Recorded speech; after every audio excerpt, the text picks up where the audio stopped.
Thank you for coming to watch Final Fantasy Legends of Eitherys. This stream and the content featured within is rated and intended for mature audiences. The game is based off of Pathfinder 1st Edition with elements of homebrew and certain liberties taken for narrative purposes. During the stream, neither the GM or the players will be actively watching the chat or in any position to respond expediently to questions or remarks, as our focus will be on the game content. Please keep this in mind and enjoy the show.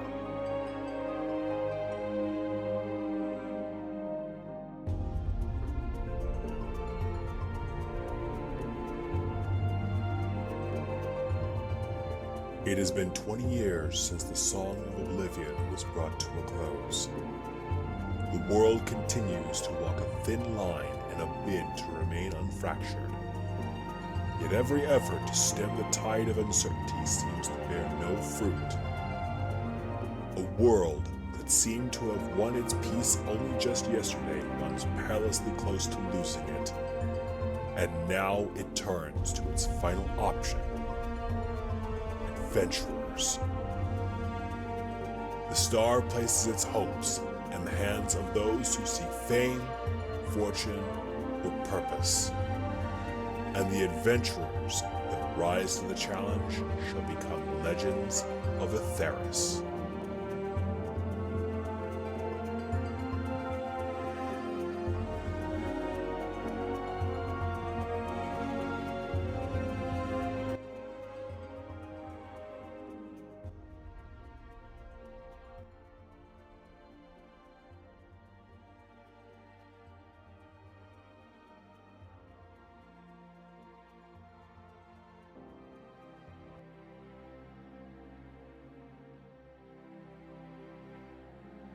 Following a narrow escape by the heroes Orlan Kai, Thancred, and Urianger, the players arrived with the stolen boat back in the harbor of Vesper Bay, leaving it abandoned by the docks, before making their way towards the tavern.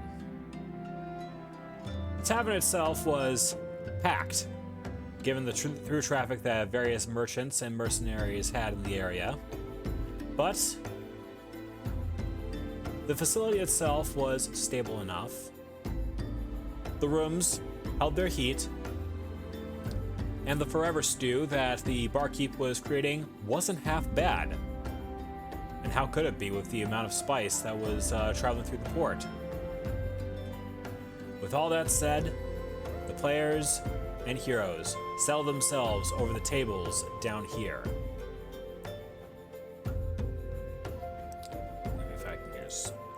Here, assemble themselves by a table to wind down for the day. With adventure no longer on their mind, this time is their time, and their time is downtime. How long have Players. you been waiting to use that line? Hey, that was a lot of thinking. Would you believe me if I told you I improvised that entire thing? I believe it. I believe it. I also believe it. Okay. Players. You now have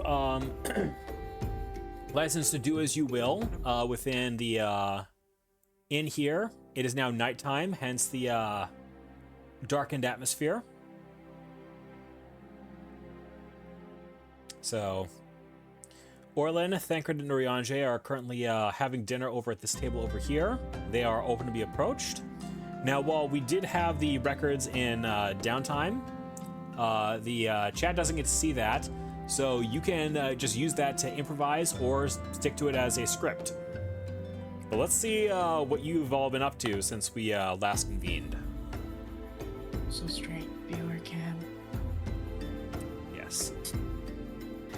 At every session we have to hit the cam. It happens. So,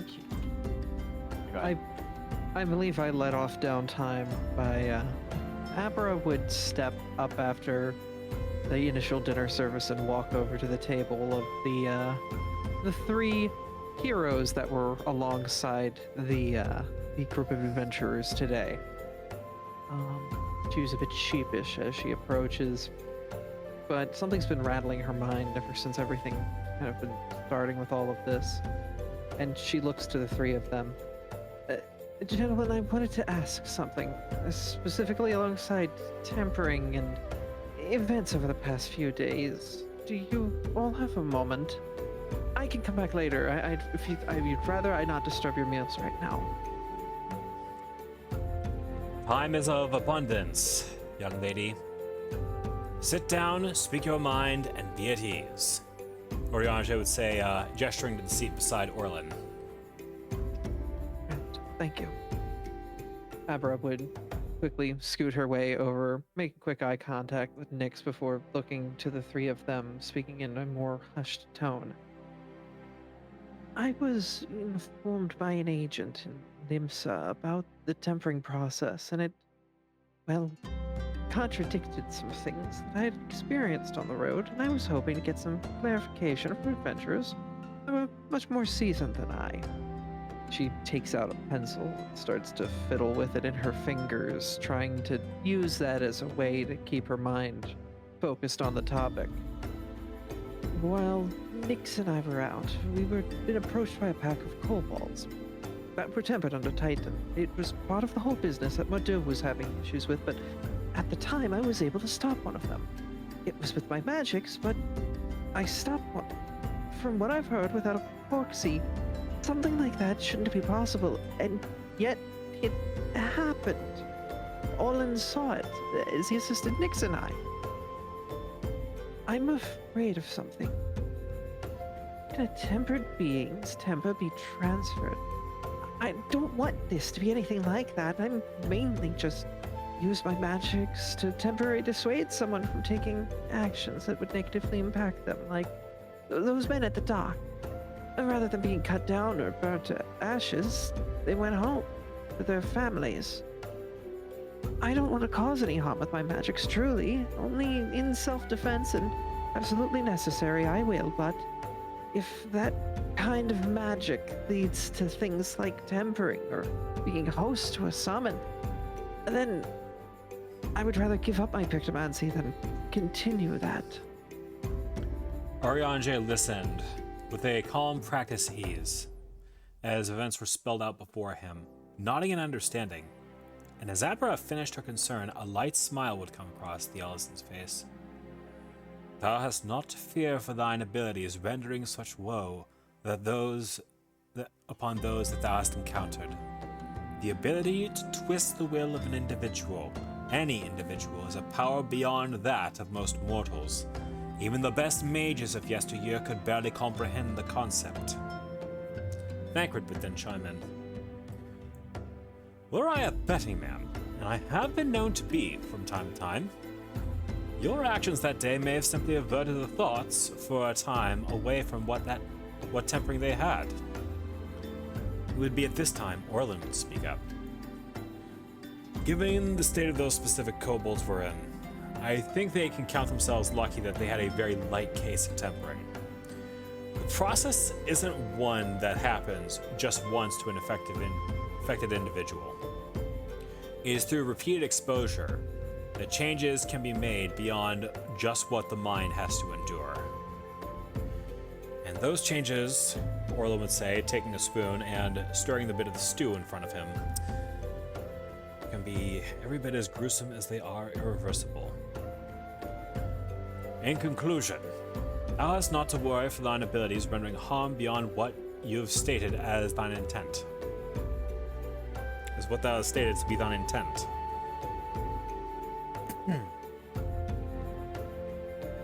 At this point, Nyx would have been propped up against the wall, just kind of listening in. Her eyes would have been everywhere in the crowd rather than what everybody who was talking in the conversation.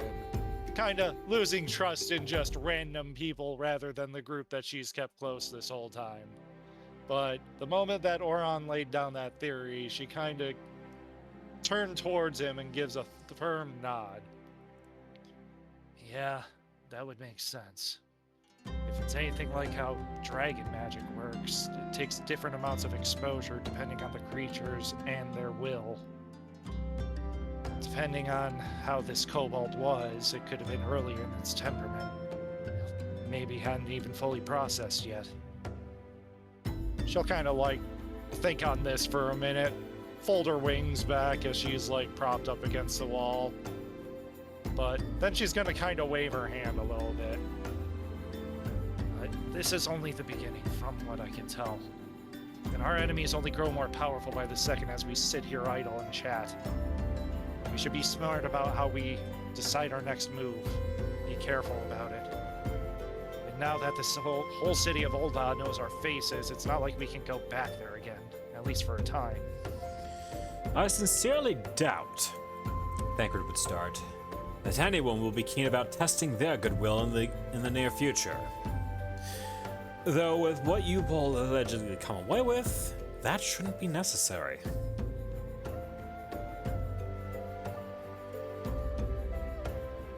On that one, Nyx is kind of reminded of something that she was told earlier, and kind of look along her arm. She's gonna find a loose scale and kind of pluck it, kind of twinge a bit as she does it, but like, she's gonna pocket that scale for later. Well, even so, whatever comes at us, doesn't matter tempered or not, I'll be ready to do whatever's necessary to keep everyone alive. At this point, she would turn to Abra and just kind of lock eyes with her as like her tail kind of flicks behind her.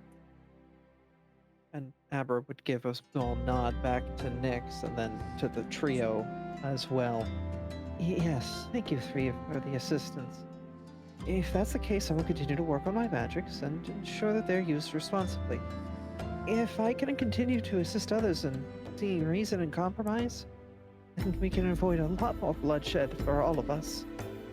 She rose up a bit, getting ready to kind of move out of the seats. Her feeling like the conversation had reached the conclusion that she was happy with it. And if I must, I will find ways to be more lethal if the situation calls for it. I'm not one to see my allies in peril and sit idly by. If I can, I will act. She would turn to Nyx and smile a little bit, showing that she had some strength for herself, and then gave a small bow to the three men. Out of character, how is this bow done? Is it the typical Eorzean type bow or from elsewhere? It would be a more sweeping, low bow, a little bit more of an Eastern style bow, but she does add a little bit of more of the main continent, arm movement involved, when normally that wouldn't be as so much. Sort of a weird hybrid of bows. Okay. Orlin, who had gone back to stirring the stew in his bowl, then added one more remark. If it's lethality that you're after, you need only develop your abilities. Or seek out a materia vendor, or a spell school vendor. Even I find myself surprised at what I can find there from time to time. The hero would then take a few more bites out of his stew. It would be at this point that a closer look at Orlin betrays something to both Nyx and Abra. More so to Abra because she's closer. Orlin's stew had lost a good amount of its heat since it had been served to him, which was honestly kind of a shame because it wasn't that bad. It would be during the lull that would come up that Abra would be able to notice Orlin's gaze falling towards the stew, yet the sideways view of his eyes showed that the man had been lost in memories, coming in and out of the conversation. But without knowing more about him, there was no way to say what these memories are or what it was he was feeling as he looked in these memories. If nothing else, that was a pretty good poker face. Yes. We did some rolls, and that's the sense motives you see. I got a 13. Nyx got a 6. So, Nyx got a marginal success, and I got a tenuous success, which is why we were able to see that. Abra kind of looked at Orlin, a bit concerned. Man had saved her life, but he was staring into that stew like he was a veteran of 100 wars staring into their own reflection. He would walk over to him.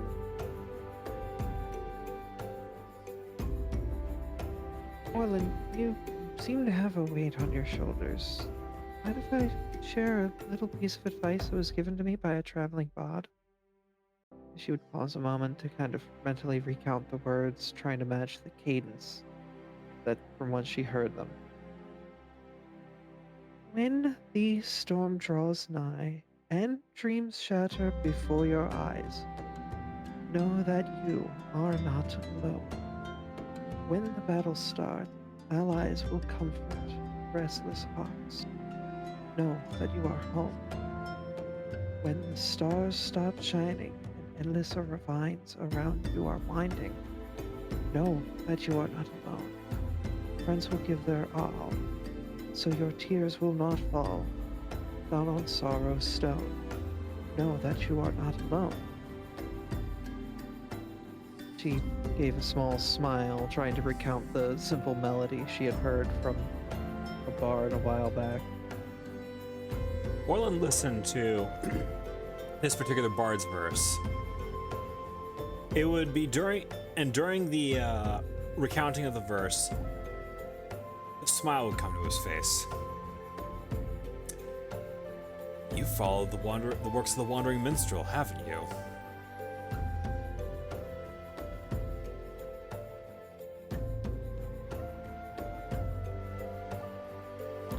Are we doing this sequentially, or are we doing this? I can do Please. my one little thing, and then you can go with Yeah. your. Yep. Okay. Abra would stand and nod a little softly, giving a little tilt of her head after. It's hard going anywhere in Eorzea without hearing those works. Words to live by. Okay, now you go. Yeah. Enya had something else in her mind when she saw Nyx and Abra go in to talk with the trio. Enya was more interested in getting something done that she's been wanting to do for quite a bit.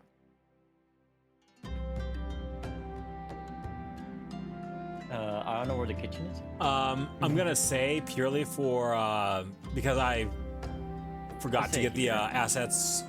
I'll say it's like right over here. Yeah, that's all good. Okay. She rushes into the kitchen, and she starts like spending time looking for things to cook with. She's looking around at like a bunch of pans, pots all around. Of course, this would like be not as in the view as we see here, but like more like in the area where there's a kitchen. And like, can I borrow this, mister? Yes. Yeah, thank you. Hope you don't mind. And So many of these seeing people are any- just too tired to care. Seeing her rush off, though, Lillian, who had kind of just been in her own thoughts, today's events had really set with her, and she was going to talk to Ariane about something, but after seeing Enya rush off and after what happened earlier today, she wanted to definitely go run after her to make sure she wasn't getting into any further trouble, and would run over asking if something was on Enya's mind. The locket. Hi, Miss Lily. Well, she picks up a big bag. Like, as you can see, I bought all these ingredients to cook with something to try out once more, and I had totally forgotten about it. So I was looking for some stuff to start and get to cooking. She puts a bunch of like bowls, pans, and pots around. It looks like she wants to make a soup for everyone. Well, do you mind if you have a little extra hand with that? Just so you don't have to do everything by yourself at the very least. She would help with lifting a couple of the extra pots just so they wouldn't fall over or clang on the floor and such. Enya was smiling, and she giggled a bit. Thanks a lot, Lillian. And yes, this is true. More hands in the kitchen can be better, for sure. Although, if you have too many chefs in the kitchen, then that's another problem. Alright. We should start making some actual good food to start with. Fancy yourself a nice soup, Miss LaBelle? A soup does sound really good after today. And I'm more than happy hearing that, honestly. But I do agree with you there, being too many cooks in the kitchen. Though that being said, I'm usually the only cook in my own kitchen. Well, she starts like preparing and peeling some of the vegetables, like a carrot and like a potato. On my end, I learned how to cook and kind of serve it a little bit in my shop. You'd be surprised how many explorers and adventurers get into buying stuff from your store when you have something freshly made. People get really hungry when they're doing window shopping. Oh, yes. I would know that all too well with the adventuring I've done on the side. But, hey. It's good to have that kind of thing. Some adventurers said I should open a restaurant sometimes, but I don't think that's what is calling to my heart, really. I kind of like just want to sit down and make a shop. I completely get that, but hey, you at least have something to fall back on, right? Well, I suppose. On my side, me and my dad, we love making food, and, well, my mom and my brother, I mean, we made it for them all the time, and it's just that, like, my mom and my bro don't really know how to cook properly, and my mom would honestly just, like, kill something and roast it over a fire pit.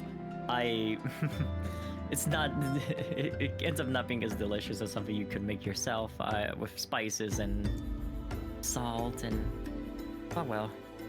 But no, nothing really specifically comes up to me besides selling stuff. Even if I have a plan to fall back on, I'd rather fall back on my shop. We do what we can in this life. I just want to help kind adventurers like yourselves. Don't be selling yourself short, Enya. You're just as much as one of us as anybody else.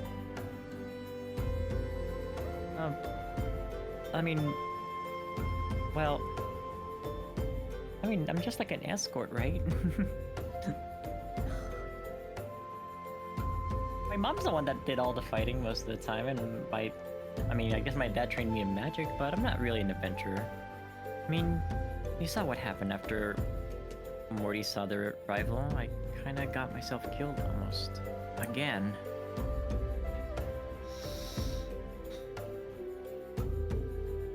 Enya would like serve like after a while the soup would be done. It's a nice hearty vegetable soup that she would serve and like show to, but not serve, sorry. They made it together and they would like kind of just have it there to try out.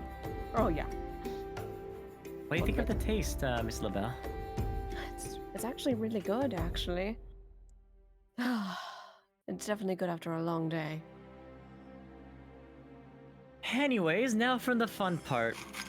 Oh boy. Don't worry, I mean, none of this is going in the soup we just made for the rest. She pulls out a bunch of gishol greens that she bought earlier. All I'm doing here is market research. She starts grabbing one of the gishol greens and preparing it like she would prepare any other vegetable, like a chopped vegetable, lettuce salad, or, you know, whistling all the time while she worked on that. Putting some stuff in the boil as well. Market research. Now there's something I lack in, Miss Enya. Out of character, do we want to move to Nix and Mord? I would say you two keep going and finish it up, and we'll move to me and Morty after. Gotcha. Yeah, because this has a pretty silly conclusion. Yeah, exactly. Yeah. That's why it's like, okay, you guys might as well keep And going. then you two can do your Gotcha. thing. Yeah, no, we're wrapping. We got it. Yeah, Enya would just like put like gishol greens in the pot, gishol greens that she's chopping up, gishol greens that she's putting in a pan, like all sorts of different preparations that you would see with different kinds of vegetables, like roasted, steamed, boiled, chopped, you name it.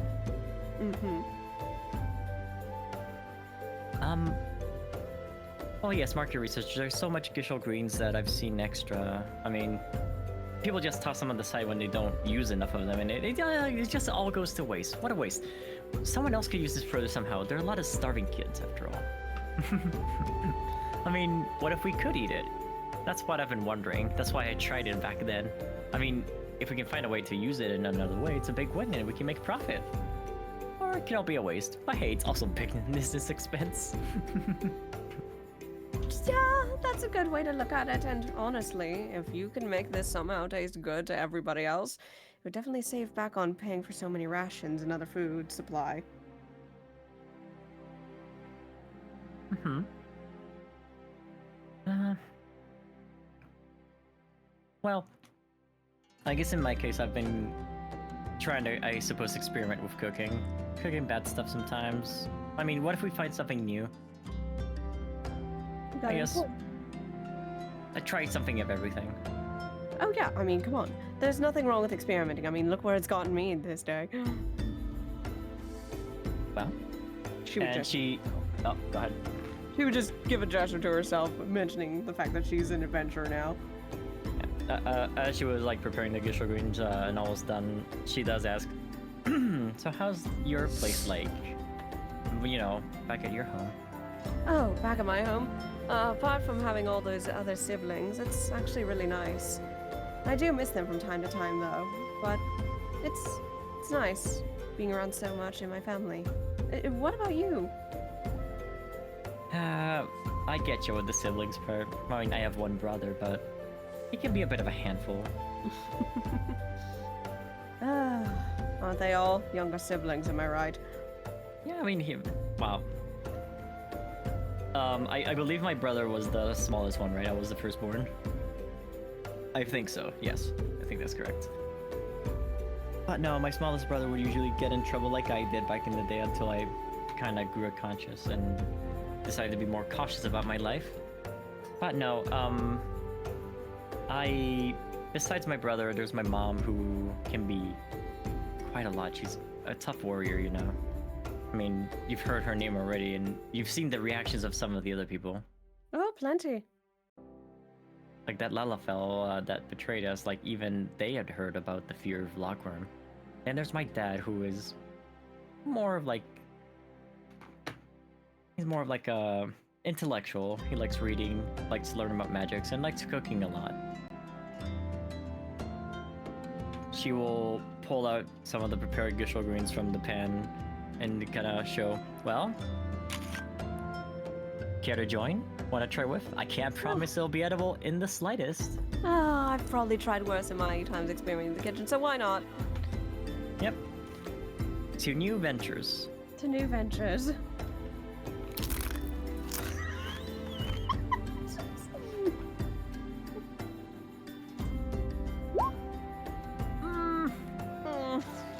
Still better. Hey, maybe it builds character. Or maybe it has good nutritional value. No, who knows? It's at least somewhat stomachable, but that bitterness is just a lot to get past. I'm surprised the taste maintained itself so similarly after being boiled and fried for so long. That's a shocker. Very much shocking. But maybe it's best for now we leave these to just the chocobos. Oh, but the chocobos seem to enjoy it so much. Maybe it's because they don't mind the bitterness. Well, more for me then. Mom always said I was kind of like the vegetable girl in the family. Oh, there's nothing wrong with that. Yet she tries the root of the gishel herself. She doesn't offer it to Lily, not seeing that her face turned earlier. Yeah, her face scrunched quite a bit. I'll give it a fair shot. At least eating the center boiled is kind of okay-ish. Well, that's Bit of good. lemon. It kind of has the bitterness of the artichoke, but not as strong as it could be. So maybe in the future I can figure out something. She'll use like 15 gishel greens from inventory.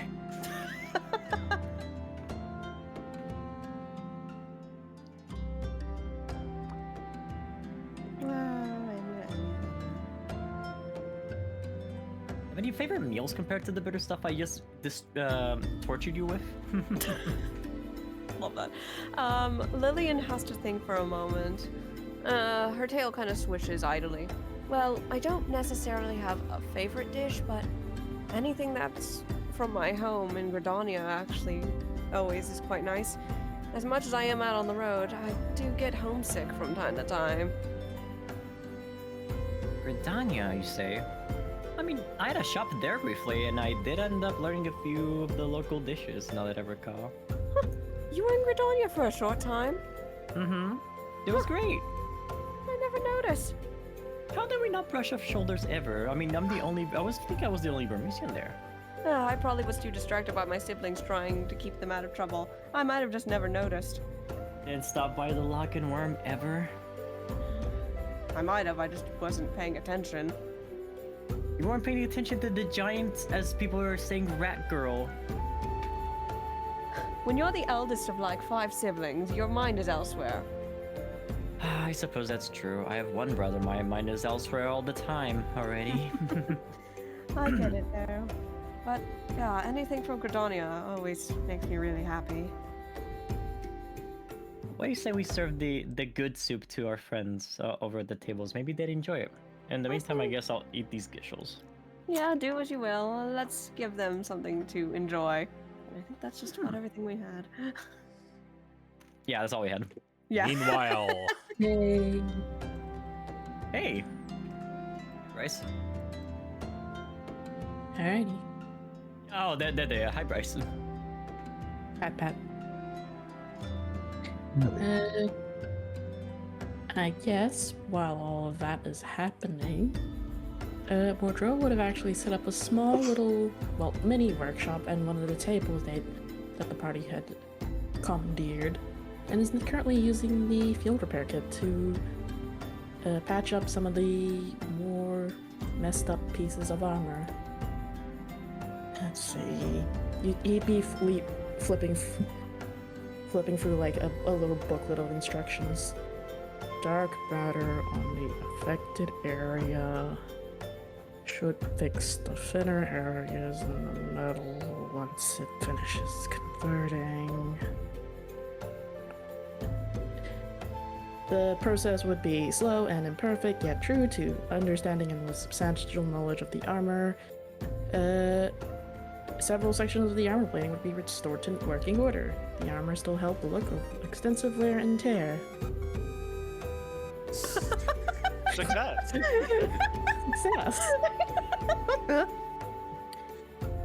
It would have taken him some time, but eventually he did all he could with the dark matter. It was definitely a lot better than it was before, but still nowhere close to its, no doubt, original glory. It would likely take a very skilled metallurgist to truly restore the secondhand equipment.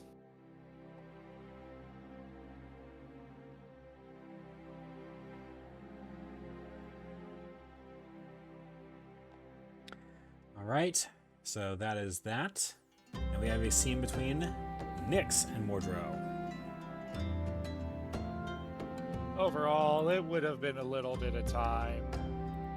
Nyx would have been like propped up against the wall, just looking around like she was before, making sure everything was on the up and up. Nobody was trying to do anything funny. Like their whole group was still acting positive, the whole 9 yards. But her mind would go to the conversation from Orlan and Abra earlier, just kind of pondering on everything on it. But as she would watch Enya and Lillian run over to the kitchen area, she would just kind of shake her head a bit, rubbing her temples and closing her eyes. Getting distracted. The fact that we're all just sitting idle here while the man that I thought I fucking killed is somewhere out there. She's just gonna kind of push herself off the wall with a little bit of a growl. And she's gonna look over to Abra and just kind of give like a dismissive wave and just start walking out the building.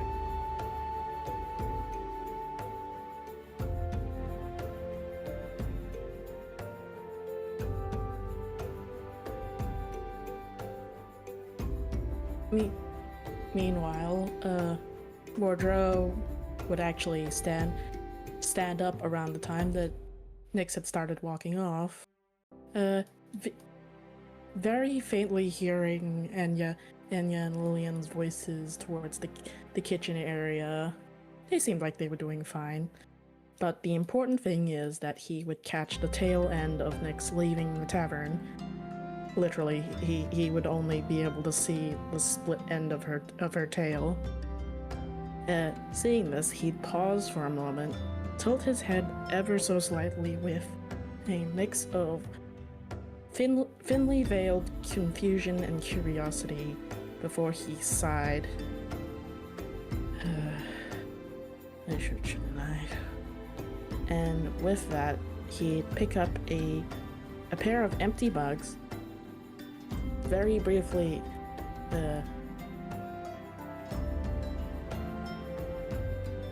head over to get them filled up. We never really established where these casks or anything would be, so we'll just pretend they're here somewhere. Before stepping out of the tavern himself.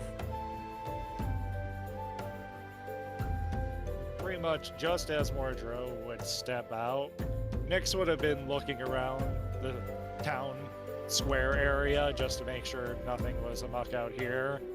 And as she saw everything seemed to be fine, she would have just looked up to the roof of the tavern and kind of like flipped her wings out and just jumped up and would fly to the top of the roof of the tavern for a little bit. Yeah. She would kind of... go ahead. Oh no, you go first. She would kind of sit there a moment, just looking out along the horizon, when her thoughts would start taking over, and her mind would just go to everything that's happened the last few days, and everything that she's been through just in general. Just never knowing when the next day would be her last kind of deal. Mainly because she would peel off a bit of her upper garment, and she would look down and she would see what was a brand embedded into her scales. And the more she looked at it, the more she remembered what was the dream that happened, or what was the nightmare that happened the day that she had received said brand. Pretty much, she remembered her fighting a foe, going blow to blow with it, coming to what was her dying breaths, and then a shadowed entity that just seemed to lurk behind her the entire time, that just didn't care if she won or lost. It was just ready to consume her no matter what happened. And as Nyx remembered the end of this dream, she kind of shakes her head and just continues to stare off for a while.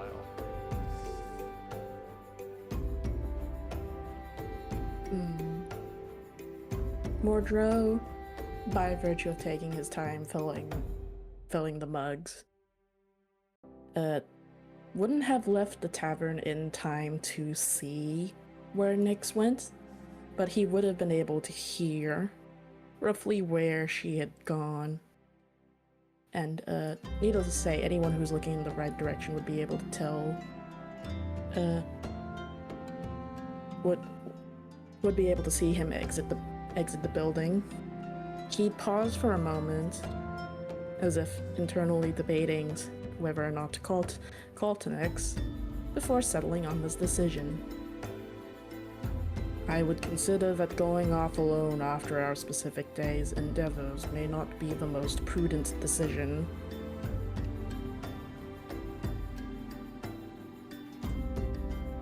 Nyx would sit up there a moment, but her ear would flick at the familiar voice, and she would soon look over the edge of the building, just gazing at Mordro a moment, before giving a nod and hopping off the building, landing right before him. She'd then kind of stand herself up straight before looking down at him. As much as I hate to admit you're right, after all that's happened, I'll see reason and not fight your logic. All the same, taverns aren't fucking for me. They're too loud, too noisy, not my fucking style. But you tell me just for fun, or did you have other things in mind? she kind of noticed that her garb was still pulled to the side, showing the brand, and she would kind of nonchalantly just pull it back over mid-conversation. Yeah. As Nyx lands, Mordra would actually lean back against, presumably the arena, any barrier or like ledge. He'd lazily blink, or at least his best attempt at it, given, before shrugging. Call it honed intuition. Had a feeling you could use the company. He'd say as he held out one of the filled mugs towards Nyx as a little peace offering of sorts. Crowded places have never been amongst my favorites either, no matter the context. Although I imagine for you, doubly so. She'd stare at the mug offered to her a moment, but she'd give a firm nod before taking it in her hand. I can tell you know as well as anyone on that. But yeah, the buildings around here are cramped as hell anyway, so I hate it. I like to stretch my wings, She kind of let out a bit of a laugh, taking a drink from her mug, but she wasn't gonna poke or prod or do anything. She just wanted to have a relaxing night herself at this point. But she was curious on a couple things since she had met Mordro. So tell me, Mordro, what brought you into mercenary work? Truth be told, you have the strength to back it up, but you don't seem to be the adventuring type. Do you have something greater motivating you? As she says that, Mordro would have actually been mid-swig of his own drink, and an audible gulp cleaves the space between the question and Mordro's thoughts before he finally answered. Mainly necessity. I had left home about, I want to say, 4 summers ago now, and have been on my own ever since. I have neither the wit for merchantry nor the charisma for working with people, but I have been trained in blade work since I was a boy, and I needed the coin so it wasn't especially hard to make the jump to mercenary work. He'd say this as he glances roughly towards the horizon, staring at whatever he could see beyond the small settlement, grasping the mug with both his hands. I ended up in Limsa by virtue of its sheer foot traffic. I think I mentioned it the other night, there's always work if you know where to look. It wasn't too much effort to prove my own skill with a sword and get my solo hunt license. Never made enough for a house or an apartment, but it was a living. Until Redimwit showed up in the city and made it his life's mission to be my self-proclaimed nemesis, as it were. Nyx would just stare at Mordro a moment, but give a firm nod after listening. She definitely would understand the, whole having to fight for survival still. She was in a beast tribe before coming to meet Abra, so she was only brought to real society much, much later into her life. Well, that makes sense. Everyone does what they need to survive. Overall, that dickbag, though, he likes hiding his true nature, it seems. Hell, for all we know, he might have actually had a crush on you. She'd laugh again, holding up her mug and taking another drink, finishing about half of it off in one go. She wanted to try to lighten his nerves as well as her own. At this point, she's just kind of trying to relax. Look, who cares about that fuckwad anyway? You're here to live your own life. And if he doesn't like it, he'll have to get through more than just you to show it now. That I can drink to. I have most of my health, all things considered. And I suppose that's one thing I've got over that bastard. Stubborn grit and a penchant for not giving him The satisfaction of rolling over dead. Bloody golden child of the Temple Knights. He'd say, with a vaguely thoughtful looking expression, I suppose while we're on the subject of history, you wouldn't happen to be of the Dravanian horde by any chance. I've been meaning to ask, but if I am being completely honest, I was not sure how best to approach it. Although, I will admit, my own education on the Draconic has been lackluster at best. Bloody 20 years since the end of the Dragon Song War, and every tutor was still too stuck up their own arses to teach anything about that part. Nyx's mood would kind of turn from a happy expression from her laughter before to kind of neutral. And she would look down at her mug for a moment, just looking at the amount of ale inside, kind of cursing to herself, just thinking that there wasn't enough ale in this mug to start this conversation right now. But here she was. And she would just let out a sigh and just look towards Mordreau, her claws kind of digging into the mug a little bit. I am indeed of the I can never say this right. Dravnarian. Dravania. Dravnarian hood. I don't know why there's some words I struggle with because of my impediment. I apologize. I pat mood. I am indeed of the Dravnarian. There I go again. The horde. I hate my life. I was raised by my fellow dragonkin and taught their ways. Back then I was too young to have fought in that damn war, but I feel its effects even today. She kind of growled a little bit, remembering what details that she could, but she did explicitly remember, like, seeing wounded dragons coming back to her village, like, just saying that the mortals were all coming to destroy them all, and just bringing fear and chaos back to the town. But even back then, she wondered why there was so much fighting even going on. She didn't understand. Look, that's a long time past. Though your scholars fear to speak the truth of it, us dragons have nothing to hide.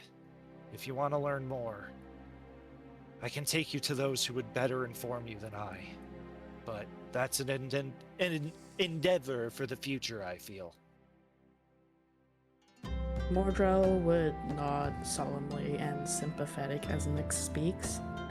I would have only been a few years old by the time the war finally ended, give or take a few moons. Bridging the gap and knowing your people's side of the story, I would like that.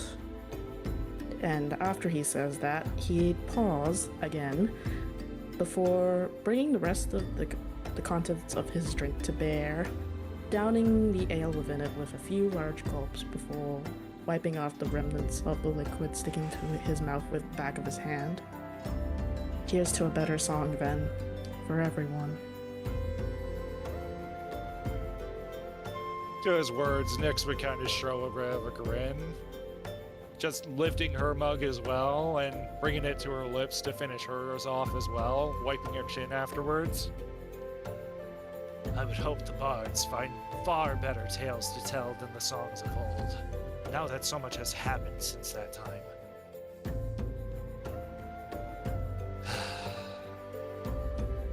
We all only have so much time in this world, some of us longer than others. With the short time I have left, I plan on making a wave compared to the ripples of everyone else in this pond we call Eorzea.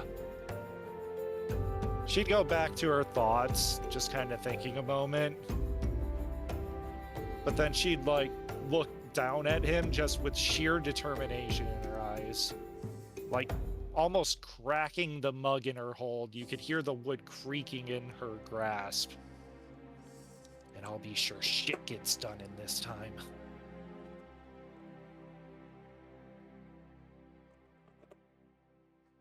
And I think that's where we'll leave that scene off. Meanwhile,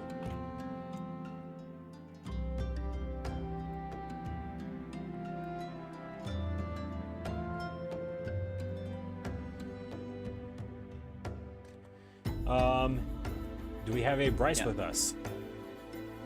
I think the next segment was Desian with Abra. Hi. Oh, also do mic check for Bryce, by the way. Can you hear me?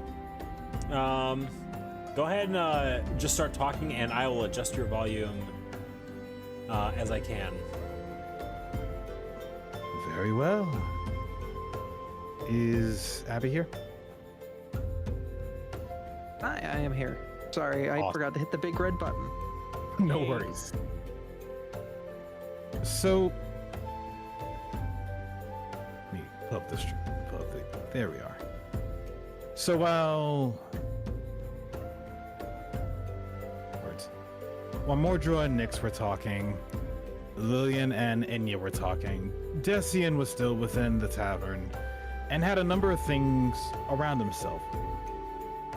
A couple of sketching pads, some paper that was borrowed from the tavern, and Eitherys, quietly seated in the chair next to him, unloaded.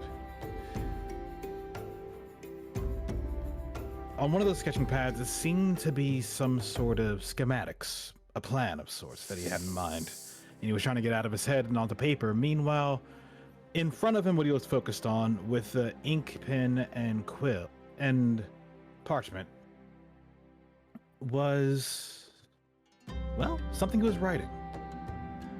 A bit hard to see exactly, though, but it seemed to be consuming his focus for the time being.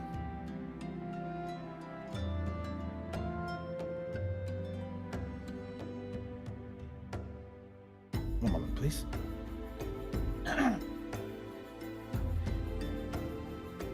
Had a cough that got stuck in my throat for a bit there. Sorry about that. Anyway. With Desian sitting there and writing away, some of the thoughts that he was having ended up being verbalized as he wrote. Let's see. No. Because then she would... Wait. Yeah, I can do that. This makes more sense.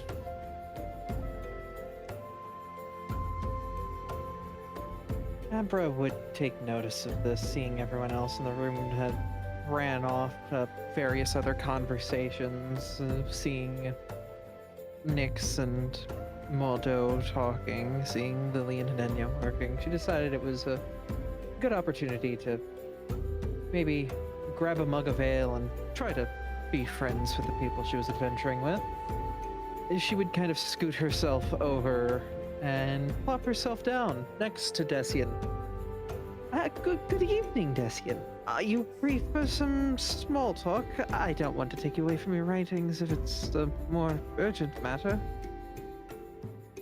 She would take a small sip of her ale, not trying to look at what he was doing. The forever stew was not sitting well in her stomach, and was hoping that next time the next inn would have a palate more to her needs.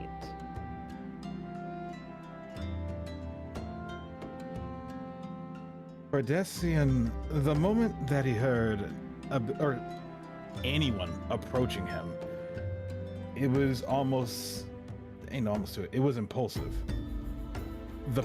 The ink pen got put in the well, the sketchbook was quickly flipped closed, and he would lean over to where the gun was, just leaning in that direction just in case, before looking over to Abra, just leaning away from her, and then realizing who it was, like, oh, hi, not at all. What I'm working on is more of a passion project than anything else. I have plenty of time and the ink has to dry anyway. How are you feeling? Abra would give a bit of a curious look, and sort of look over at the documents and whatnot. Overall, it's nice not being out at sea anymore. I hate being stuck on a boat. The waves, an easy feeling staring into the deep blue abyss. stared for a moment before shaking her head, coming back to reality. But yes, overall I'm fine. Are you holding up well? She would ask with a little bit of a concern, just making sure. My mom used to have some gingerbread cookies made just for the occasion. I wish I had some on me when we got on the boat this time, but it helps with seasickness, funny enough. Maybe you can find some around here to help, that or the recipe to make our own. Otherwise, I'm doing okay. I'm annoyed about what happened, but we both knew it wasn't going to be that simple. I'm going to need to find a few ways to make myself a bit harder to identify, but that can wait. Speaking of, you were amazing out there. And once he gave that compliment, his nose would twitch. He paused a moment, looked away, looked around the table, and then focused back on Abra, and then tilted his head. Apologies, this is going to come off weird, but you smell different. Are you wearing perfume? There's a fragrance around you. Abra would rub her head softly, nodding as she summoned a little bit of air aether around her fingertips. Magic? Yes, I dislike smelling like the sea or my own sweat. So if I did until we find a proper bathhouse with privacy, I would just using a little aether to disguise my scent. Not surprised your keen nose picked up on it. She smiled a little and twisted the air aether, slowly turning it into something a little bit more sweet.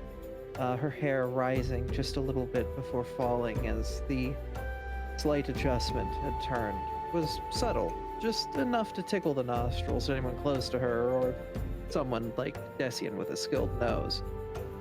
There, that scent should be something more homey. My mother was a bit of a caretaker herself.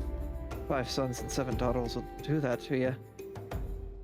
She would sit back a bit, looking on. This was nice, just sitting, talking, having time with others.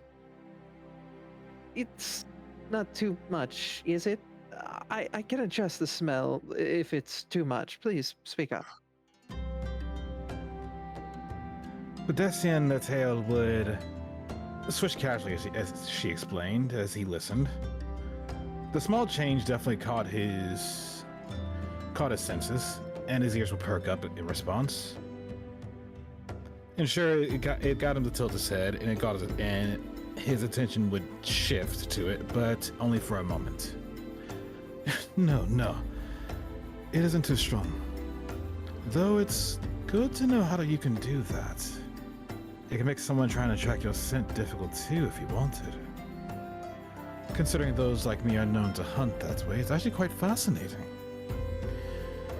I know back home we messed around with incense and candles quite a bit with the intent for pilgrimage to the Kami or to improve our luck. My own mom got smart and used incense to signal me and my siblings when words weren't an option. It kept us safe, so I've grown to trust it a lot. And as he made that explanation, his attention would shift back over to what he was writing, staring intently. A glance over would reveal it to be calligraphy. Difficult for someone who doesn't understand his native tongue to read it, but otherwise legible for those who would know. He would take a spare brush and tap the ink on the page to see if it had set, before having his gaze shifted to a more incredulous look. Silly question. How do you view yourself when you help others? A hero? A good Samaritan? Perhaps a silent vigilante who's aiming for personal happiness?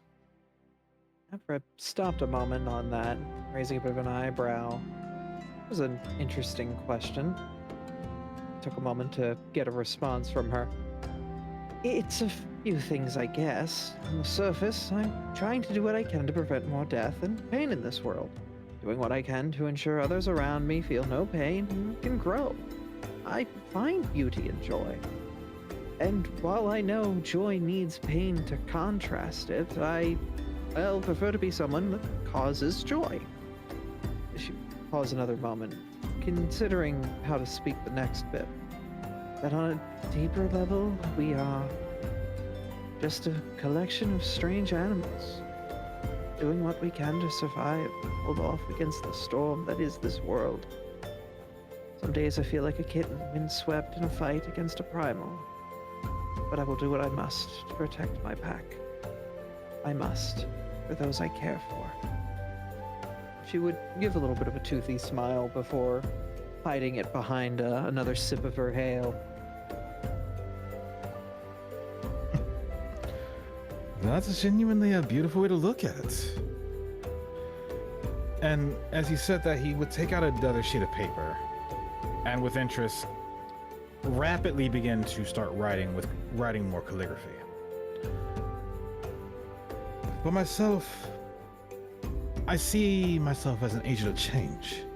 Where others wouldn't dare, I would rise to the occasion and improve someone's life. Even if there's no thanks, I like to leave places better than they once were.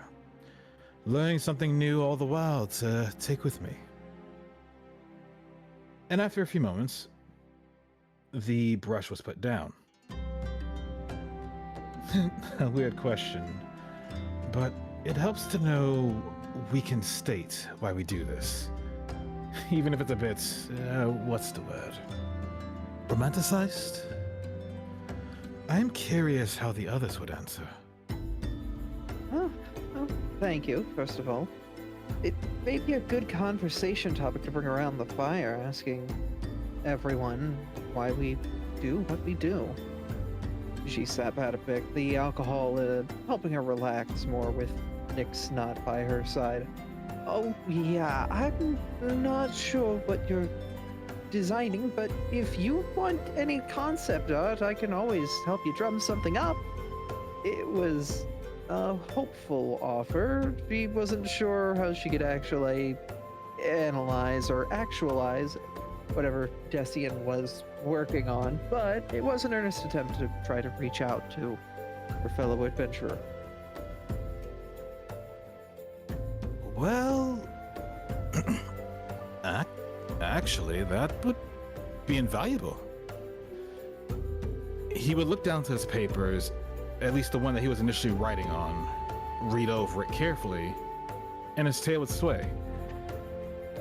There was a silly expression that seemed to cross his face, one that was a bit hopeful as well as a small blush of embarrassment, as he tried to find the right words, and then turned his attention back to the bear.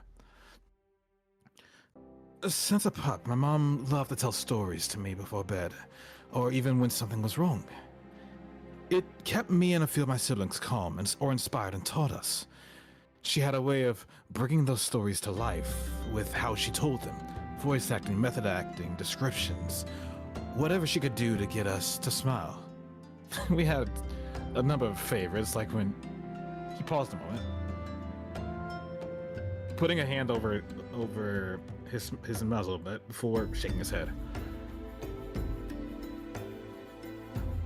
Let's just say it stuck with me.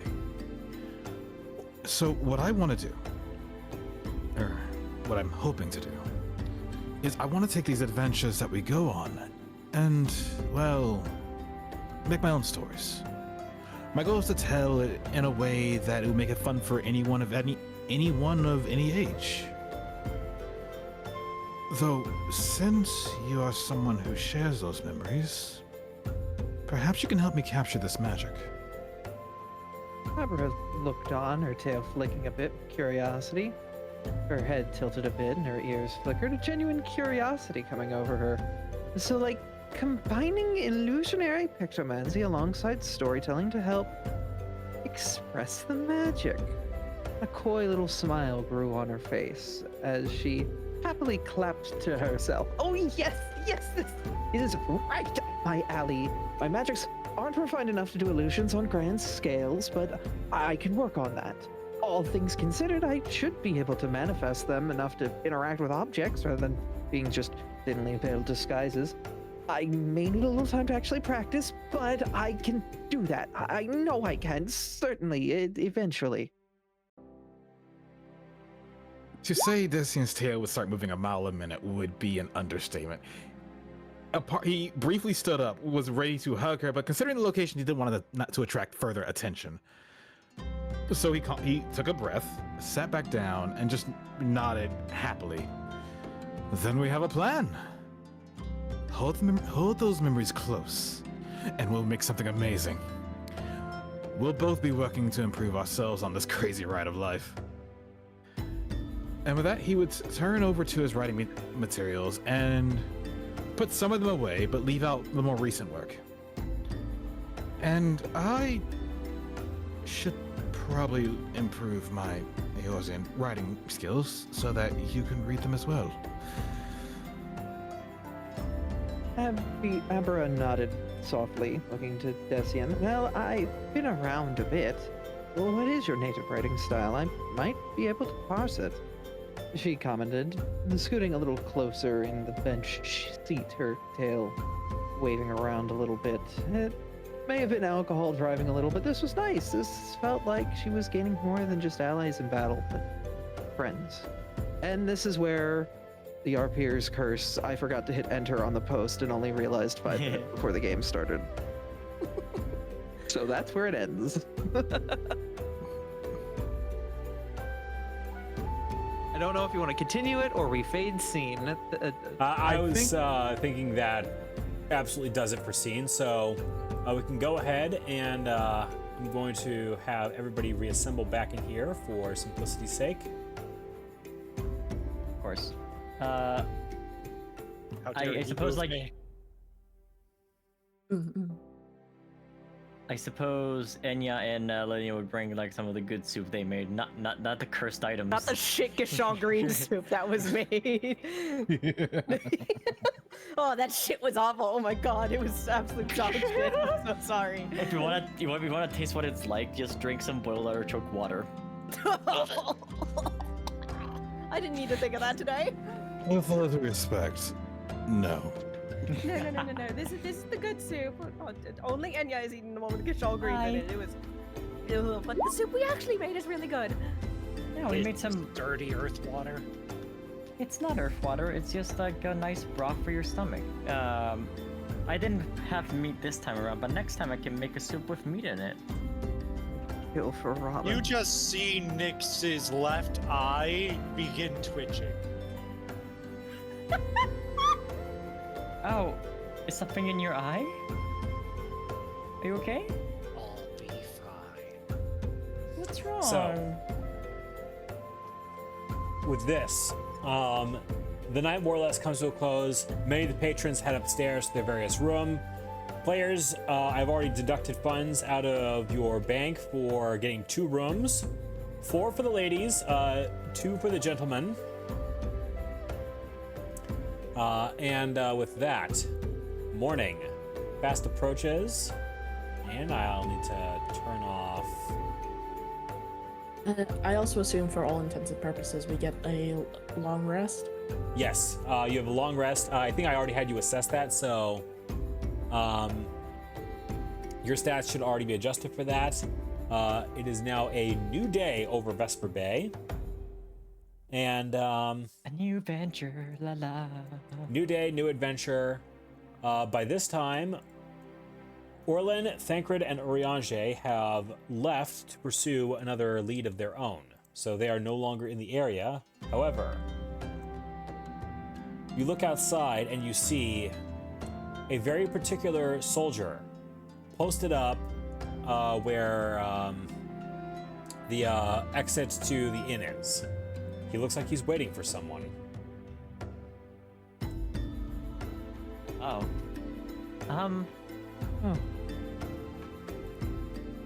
Do y'all see the soldier that's there at the entrance? I do. I guess I'll wait for him to leave so I can like exit. I don't want to get into a fight with him again. Remember what happened last time? I'm not gonna risk anything. A good call. Just stick together and be safe.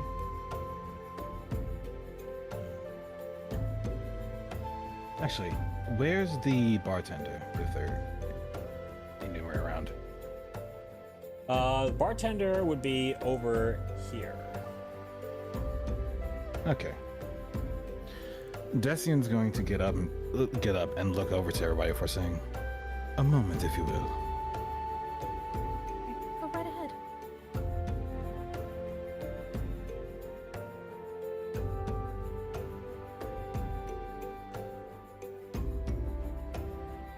Bartender is, well, the barkeep right now is writing in a ledger before he hears Decian approach. Hello, good sir. Can I help you? A couple of things, if you don't mind. Some water, if you have any available on tap. We have some of that, and you look like you're here for more than just water. It seems someone is waiting up front at the entrance. We had a less than preferable run-in with them in the past. I'm a bit worried that they're looking to cause issues here. So I just wanted to make sure you were aware. Let me take a look.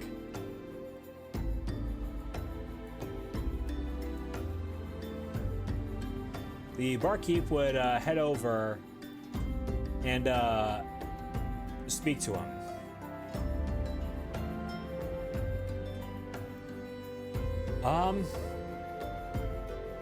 Yeah, so I just spoke to him. He says he's waiting for the 6 that escaped Ul'Dah. He has a job for you all, if you can believe it. And he's got a hunt mark to deal with it. He's got a hunt mark to go with it too. See. I can let him know that you're not interested. Or No. you can talk it over with your folks. I'll take care of it. I'll talk it over with the others. All right. You let me know if you need any help. Thank you. And thank you for the water as well. Not a problem. It's literally my job. You guys paid good coin like everyone else. Lalafell would hop back onto his stool and go back to writing in his ledger. And Decian would return to the table, take a sip of water, and look to the others. So it seems our actions have been noticed. I do have some good news, though. The meeting was most likely going... If we go out there and talk to him, it will most likely not be a problem. Quite the opposite. They have a job for us. What? Really now? What do you mean a job? Okay, whatever job it is, we say no, okay? We can at least hear them out, Inya. They're Shinra. I am going to agree with Decian on this one, Inya. At least, shall we hear them out before rejecting them? This may not be a Shinra request. People can make personal requests as well, remember? I suppose that's true, but I'm gonna keep my eyes open. Of course. All the same, best not to keep our guest waiting then. I have a bad feeling. Nix will just stand up from the table with a thing of jerky half hanging out of her mouth. And just kind of push off and just start walking towards the door. Meanwhile, Decian would effectively down the entire cup of water before putting it down, standing up and doing the same. I like to imagine Mordra was like mid-breakfast, is like... Really, Giga? Really? Why are we all doing the anime? Like, I'm late for school, kawaii desu. Speak for yourself. Lillian was, Nix had no meat for dinner last night. She's upset. Lillian was peacefully finishing her morning tea. She was not holding food halfway in her mouth. I'm drinking the rest of my ale as we go. Jeez, it's only 8 o'clock in the morning and you're already trying to get hammered, Abra. Safest. You know that it is not dirty water because it has alcohol in it to sanitize it. You know what they say? It's late summer in the world. Out of character. It is 8 a.m. at my side of the world. Exactly. As Abra steps away out of the inn, Raiden over here. I'll tell you, come opportunity. No. Scott, Raiden stop it. takes a look at the assembled group. Excellent. You're all present. I was hoping I might be able to catch you before you decide to run off. What happened to you? I was responsible for preventing a number of people who sought entry in here to keep them out. They meant to cause harm. I gave them a reason to think they should do otherwise.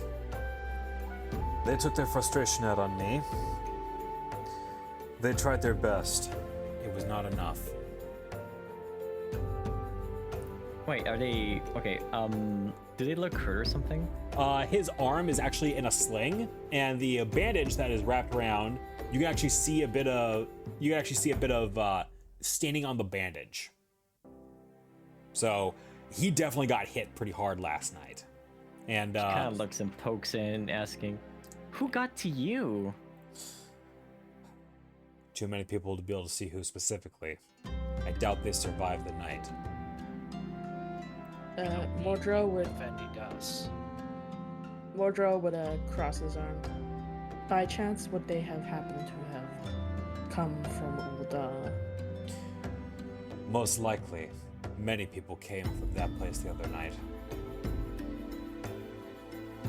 All of them were turned away. All So- of them, except for you. So wait a minute, are you telling me that you just like sent everyone that was chasing us away? That is precisely what I did. They wish to force their way in and cause harm to the people here. The people here have done nothing to deserve such treatment, and I turned them away. It's your efforts are appreciated. Though I feel I should apologize for your condition. You have nothing to apologize for.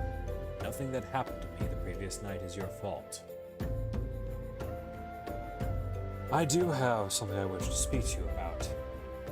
The 6 of you appear to be more capable than most adventurers. Do I have the right of that? Glad somebody noticed. Yeah, they're all very capable. I have a particular creature in mind that you could test yourself against. What's more, he would reach into his pocket and pull out a shiny brass-colored piece of paper. Mordro recognized this as a B-level hunt mark.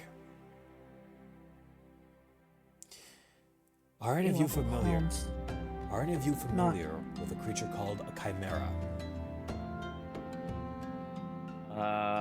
Would Enya know? I feel like this is a check. Yes. Go ahead and roll. Let me see if I can find the correct skill for this. Would it be knowledge, nature, or local? I think knowledge, nature, or local. Yeah. Nature, local, or I'll go ahead and open up 2 more: history or dungeoneering. Ah. Pretty much all of They're all the almost same for me. They're almost all the same for me. I'm just gonna roll one that feels most fitting for Mordro as a character. Okay. Got Enya. Does anyone else want to attempt? Okay.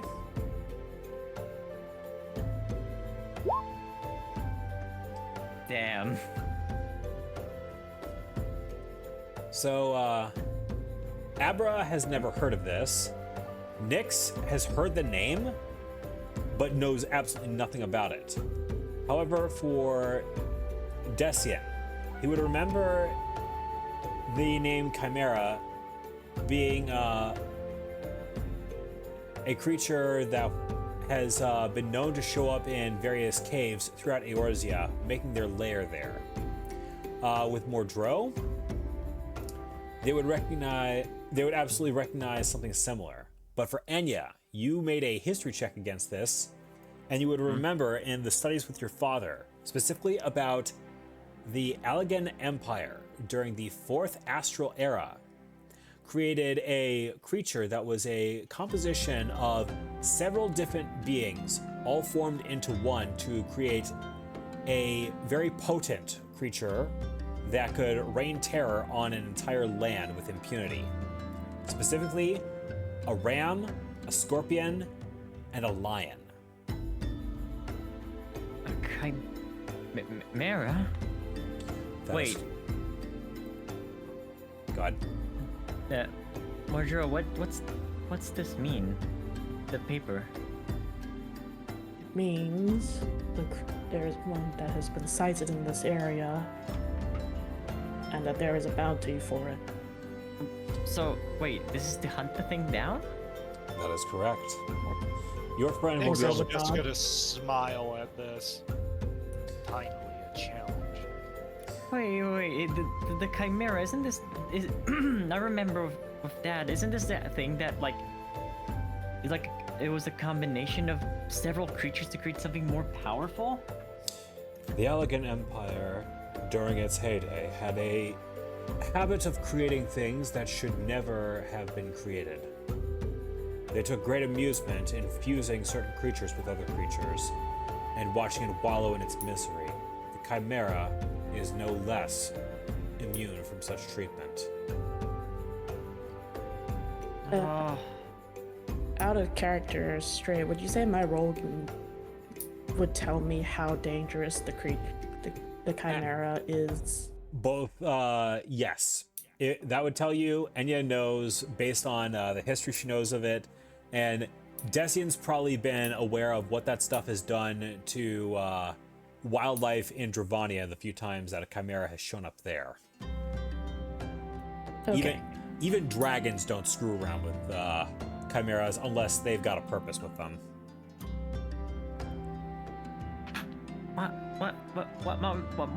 What makes you think this group can take down a chimera? You managed to escape the clutches of a rather determined, angry mob. I believe you could test yourself if you have a mind to do so. If you would rather not, I'll not hold it against you. I'd originally picked up this bill because I meant to test one of our other soldiers to see if he was ready to move on to more difficult assignments. Given my current state, I cannot guarantee his safety.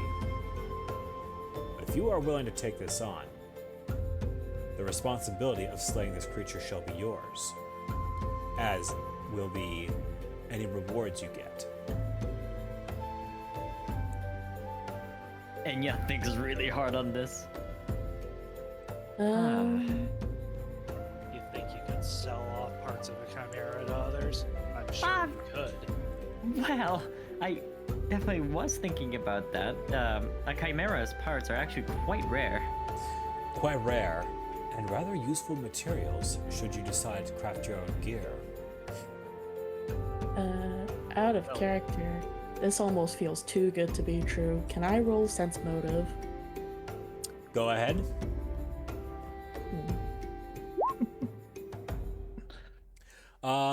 He does not appear to be being deceptive at all. He's obviously in no condition to supervise anyone in hunting a chimera, and he doesn't. It seems like he doesn't really care what the party does. He's just looking to try and clear one extra work item off of his list of things to do. I'm wondering, is this an exclusive contract, or is this like a non-exclusive contract that has been given to adventurers? Most contracts like this do have a certain element of exclusivity. It is unwise to advertise such things to any citizen with a plowshare and a halfway decent sword to their name to try and test themselves against a creature this powerful. It would be the end of many people who should have known better. Saying that, it is first come, first serve. Yeah, and it's bright and early in the morning. I think we're gonna be the first. And in case you are wondering, Raiden would say before looking towards Mordreau, you need not worry about your friend in there trying to take this mark out from under you. He is many things. Reckless enough to test himself against the Chimera alone is not one of them. Though I did mention that the parts of a Chimera held a significant monetary value as well as potency for crafting your own gear, should you choose to do so. His gaze then falls to Lillian. Your clothing. You made it yourself, didn't you? And still, Lillian looks around a bit nervously.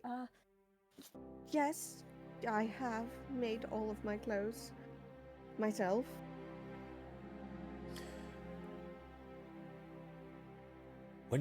Should you choose to accept this and should you be successful, I believe she will be more than capable working with the materials that you gained from the corpse to make something a little more befitting of adventurers of your caliber.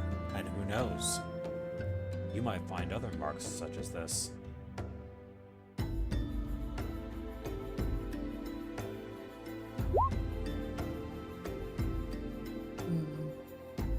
You already know what I'm gonna say, so you all don't decide amongst yourselves. I'm ready for a good fight about this point. I'm ready to let off some steam.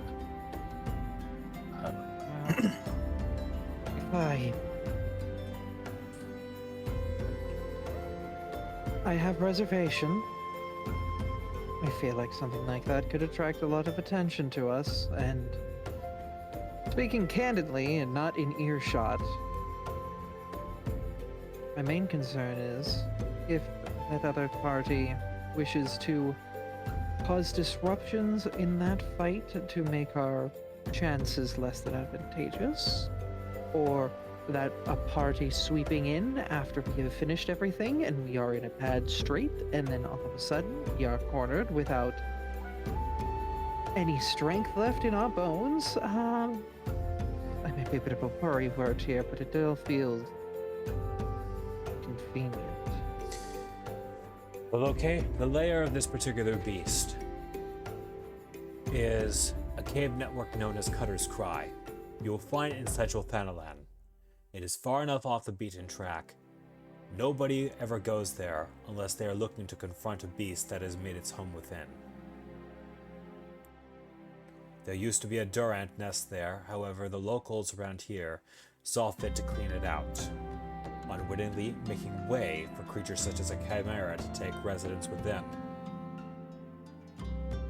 I don't think many people that saw a Chimera and a dragon fighting would want to intervene anyway.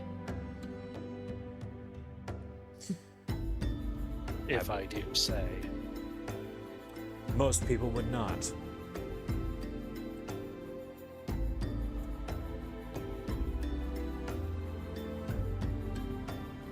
Okay.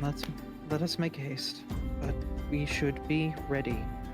Everyone have items, everyone good to go, everyone collected. There is another thing I wish to give to you.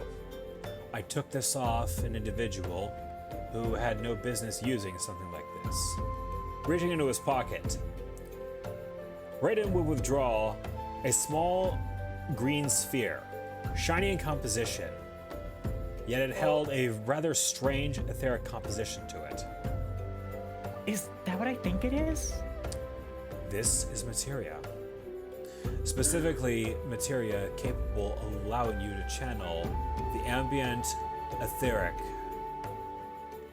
energies of lightning and the levin to your will, if you have the magical know-how to do so. I understand some of you are a little more than just skilled with this. We do have magic users here, yes? It is yours if you want it. I have no use for it, and I do not believe selling it will give me enough money worth the trouble. Well, if you can bargain well enough, you could make a bit more profit. Never mind. Who wants this? Decide amongst yourselves who should have it. With that, Raiden would step forward. Take one of Nyx's claws in hand. Yes, he is that bold. Put the materia in it, and then close Nyx's claw over top of the material. Along with the She's hunt just mark. gonna kind of be startled by that sudden action that somebody would make on her that normally people wouldn't do. You have your target. You have my gift. There's nothing more between us. Good luck, adventurers. If you have found what you've come here for, you have a busy day ahead of you. Aegis, heal. With that, the two would start walking away. Oh, wait, why did you help us? There he goes. I don't understand these people from Shinra at all. They are people. They are not their organization they work for. They are their own individuals. Well, I know that, but like, sorry, but like this farm boy who calls himself Certain Death saved my life, and now this guy comes in and saves our lives. I don't get them.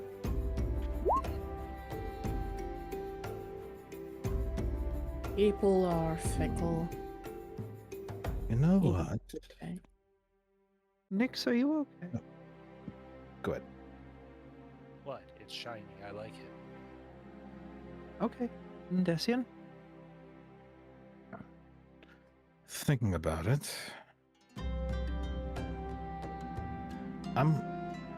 since I'm not sure if everybody's made the decision on the mark. I know me and Nyx have. What of the rest of you? Well, he did bring up a good point, and it would be nice to have to be more well-equipped armor-wise. Lillian just kind of pokes her fingers together, looking away a bit embarrassed. That's 3. We already have the mark in hand anyway. What are we gonna do? Deny it once we've already taken it? We gotta show that guy what we're made of. I still think caution is good to have here, but let's keep a good head on us if we're going to go do it. I do not need the materia. She will gesture to her small staff that she uses for casting, and affixed to it is an air materia. I have my own, actually. I have a suggestion for who gets the materia, if you'll allow me to make it Nyx. All ears. And with that, Decian just takes a claw and just points it right at Enya. So, Oh, sorry, Lillian. I think they're pointing at you. And then proceeds to just grab Enya. This one. But I do have a few things as a GM that I need to impart to a player, specifically about materia and its use. Okay. Materia, depending on what it is and what sort of bonus it grants, can behave differently depending on what it is you affix it to. You can simply keep it on hand, and if you are a capable caster and capable of using magic, you may cast the spell that is associated with it, assuming that that is what the materia can do. If you were to affix the materia to armor, you would gain elemental resistance, depending on what that materia is. In this case, since it's lightning materia, you would be able to protect yourself against electricity. The third option is you can affix that materia to a weapon and grant yourself bonus damage, depending on the strength of the materia. So imagine putting that materia onto Eitherys. And now instead of just doing the piercing damage that firearms normally do, add for example, a 1d6 lightning damage to all of your attacks. The only thing that's stopping me from doing this straight is they specifically said someone who is magically attuned. And I will point The out. spell of I will point out, Raiden's understanding of materia and how it can be used is not perfect. People can give wrong information, and if because you everybody has their own understanding on how equipment works and such. when it comes to the materia, the spell effects do have additional effects. Like with my air materia, I have the strife effect, I believe, Yep. where it basically gets someone caught up in it. I don't get that if it's attached to my weapon. So technically, I it see. is visually attached to the weapon as if it was a charm, so it can just be independently cast. It is not actually affixed to the weapon. correct. So it's closer to the funny Keyblade keychains, if anything. For lack of a better way to describe it, yeah. I like that explanation for how material works. Sorry, the moment the material explanation came up, I imagined like a little Orlin chibi just pops in and like opens your menu in the game. Well, for this, it would actually be a Moogle. Ah, a Moogle straight Tora, I got it. I can imagine Hey. like the one that Nyx has is actually like along the neck of her shirt, because technically it's supposed to be immune on a quote weapon unquote, but it's improved on arm strike. So about that. I actually remember like you mentioned something about like Enya like channeling Maggie for her materia, but she doesn't have materia right now. That I Not recall, right at now. least. And Now you do, rat girl. so Nyx is just gonna toss her the green materia. Ah, no, careful! These are delicate. They can break. She holds it very carefully to her chest. So I'd like to direct Out of your check. attention to this specific merchant over here.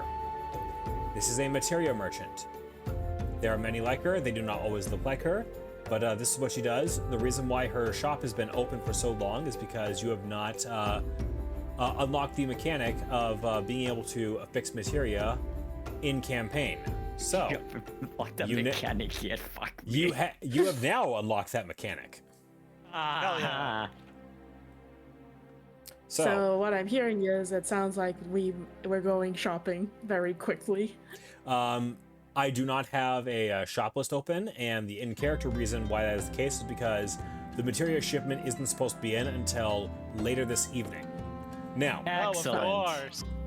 I will post. But the I can link affix to this the- materia right now, right? I will Yes. post the link to the page that has the materia, so you Some can. of us already have materia, I believe, attuned to us to give us extra things from the start of Yep. campaign. So- which materia is this exactly? So I can put it in my character sheet. this is lightning materia. Gotcha. So players, Thank you now you. have two choices when going forward. You can either pursue the Chimera directly and go after this lead that you have on Barnabas. You will not be able to fit. We won't have time for both of them. But if you were to go after Barnabas directly, you may still pursue the Chimera on a subsequent session. You just need to be in the area of Thanolin in order to make an attempt against this particular hunt mark. But if the events with Barnabas push us in a way out of Thanalan, towards Yeah, like that's what my Ladanya and thought Limsa, It's basically, do we want to do the side quest before we do the MSQ? Yes. But You, in I can, character, okay, I can tell you right now as a GM, the specific line of events with Barnabas will not stop you from pursuing this in a near session. Okay, so So- it's literally just our decision right now on what we want to do. Exactly. Okay. Uh, Overall, kinda- I'm kind of up for a big fight personally. yeah. I am happy with either or. I will leave it to the party for which one we want to do first. Oh, is this material level 1? I'm sure it is, right? Yes, this is Yeah. material level 1. Gotcha. Oh, I already know Thunder. Oh, So- that probably means that you could replace that spell then.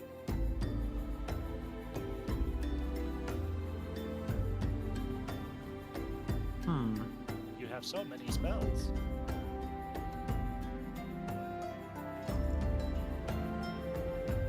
It You- also depends on what you're doing with that thunder, because you could put it on your weapon or your armor too, instead of just using it as the raw materia. Backwards. Oh, it straight fixed it for me. Gotcha.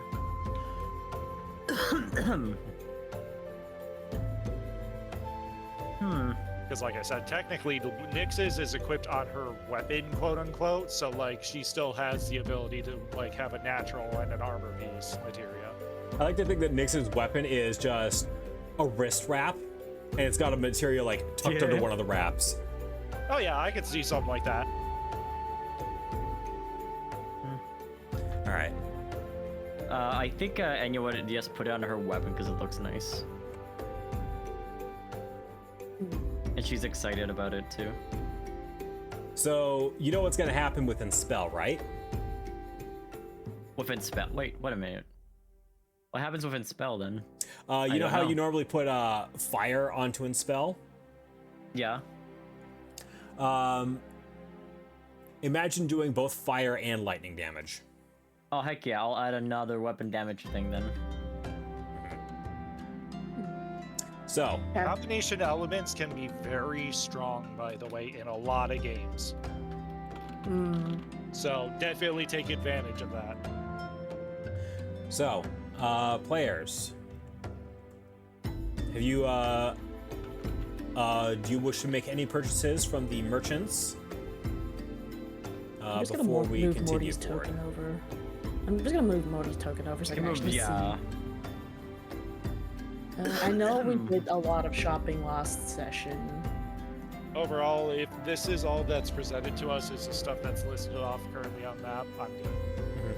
Yeah, I think Yeah. I think we basically did all of the shopping that we would have wanted to do earlier. Enya will think on her needs. Bought a lot already before. Although, like, maybe I should get some jerky. She's gonna buy like 3 days worth of jerky. Okay. Oh Yeah, yeah, I think last I'm- day. Nyx is gonna be eating jerky all day today. Let's fucking go.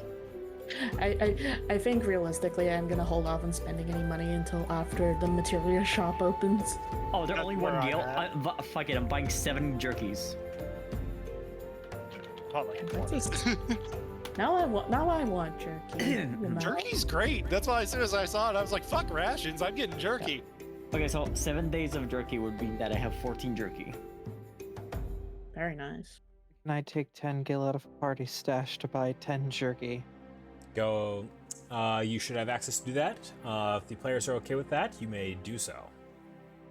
It's some jerky. Go for It's it. just 10 gil. Do it. How much did Ether recover magic-wise Sure. again?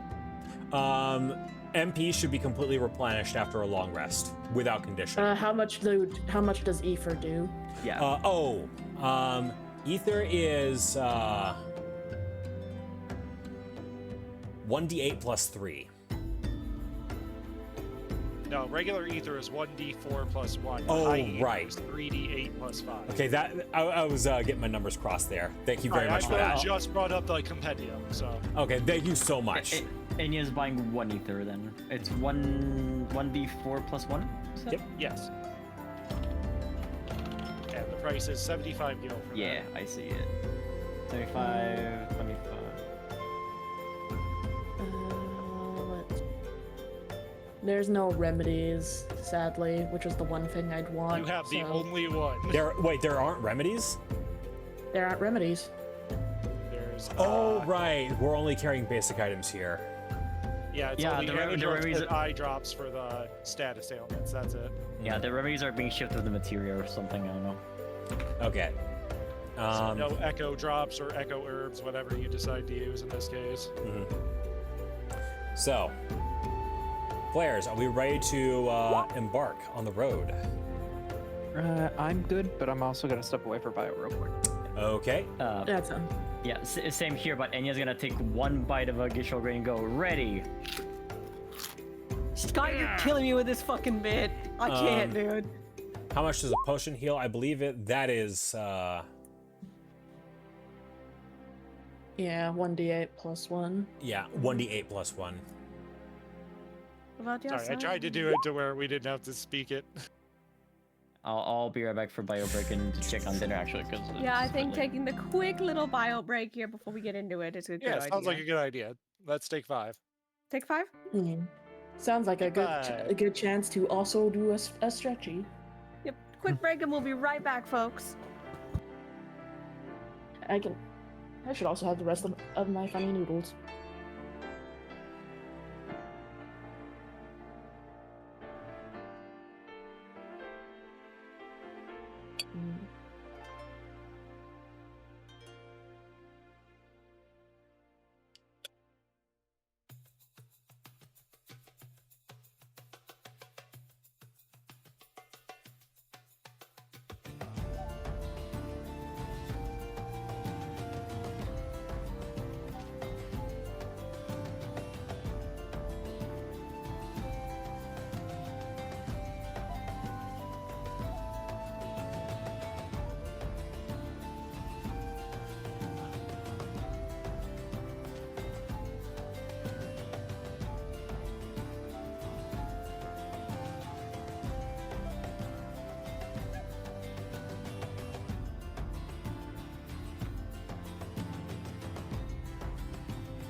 I return with hydration.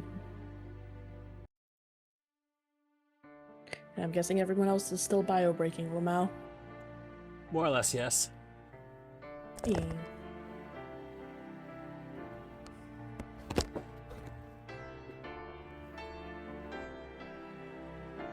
I get the feeling I'm gonna get some decent mileage out of my one remedy.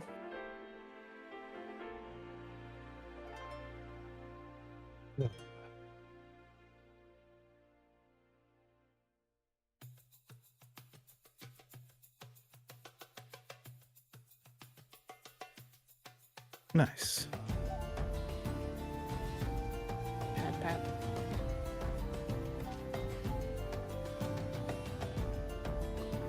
So, apologies for running behind as I did. Oh no, you're all good, dude. Yeah. Today happened to be really, really busy. Fun, but busy. Understandable. But yeah, work things happened. Work things were done. But now you are done with work. Yippee! Yippee! Excuse me.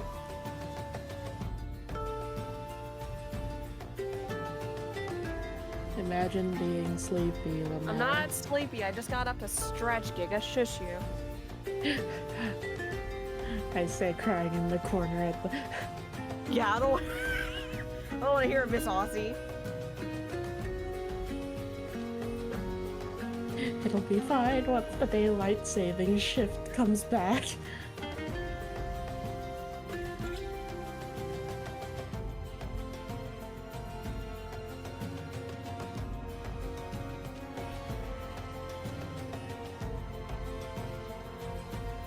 Okay, though, I am excited to do more fighting. I like the funny combat.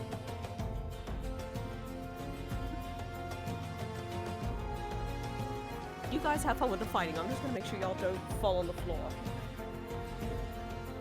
I just can't wait for Morty to be able to actually heal himself. Yes, good. It'll take one less stress off Lily's shoulder. Well, keep in mind, whenever Morty goes into Darkseid, he straight up can't be healed. I know, and that stresses me the fuck out. I'm like, oh god, oh no, ah fuck, ah shit. I can't heal one of the tanks. This is awful. Oh well, slaps regens on Nyx constantly. That's fine. That's fine. I'm working on it. I'm working on it. I'm working Yeah, on you it. better work on it, bitch. This is a threat. Holds the magic gun at Morty. I'm also holding the magic gun at Morty. I have to actually do some research later because of all the things that this game has given me the ability to do, it doesn't clarify how I can do them. In this case, let me find it.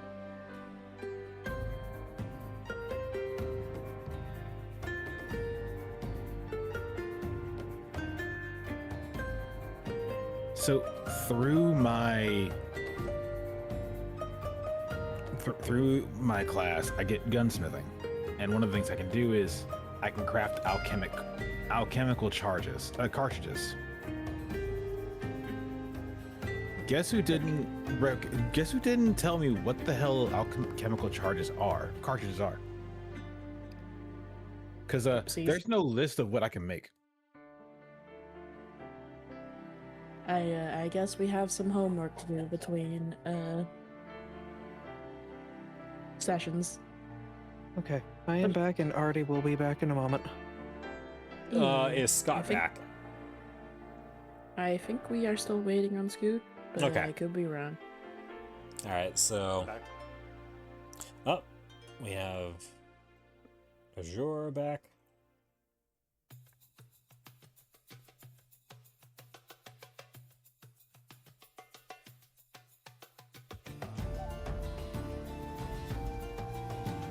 I will, however, take this opportunity to double check funny things.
Straight. I've got a thing in Maury's planning chat that I need your input on. Certainly.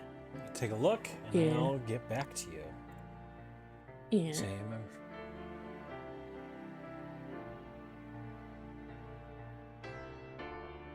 It's not as urgent, but I don't remember things.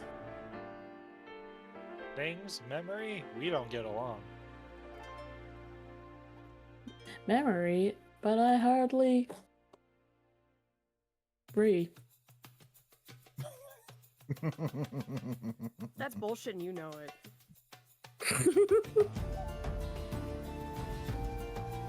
Yeah.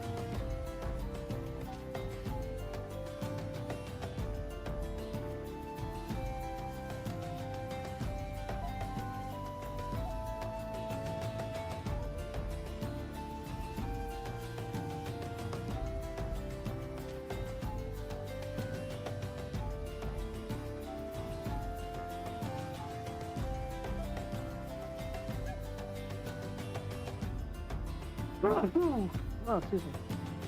Bless you. That's- Seven. We should go back to that.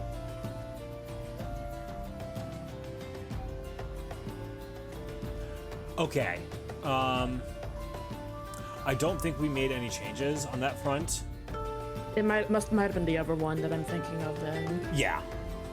That's my thought as well. Yeah. I can tweak the funny wording on that if that is okay then.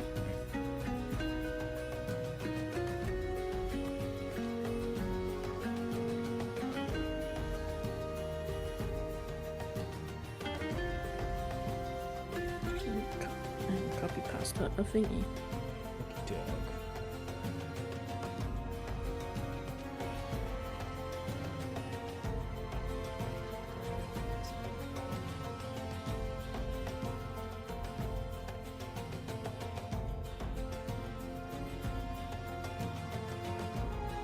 Yeah. Yeah? So you're essentially getting you're gaining an extra talent next level, and then you have one of your abyssal arts now, and then you pick up another at level 6. Yeah, I know we changed something in but I don't remember. I think it was during that whole debate about whether or not we use Quietus or something else, and we settled with Quietus. Because this was like early, or fairly early on, and I think it was mainly in VC. You know. I mean, I am more than willing to help sit down and help you workshop, or at least restructure what it was we had, and let that be the standing pick. Yeah, we can do that off stream. That is a thing that is not urgent.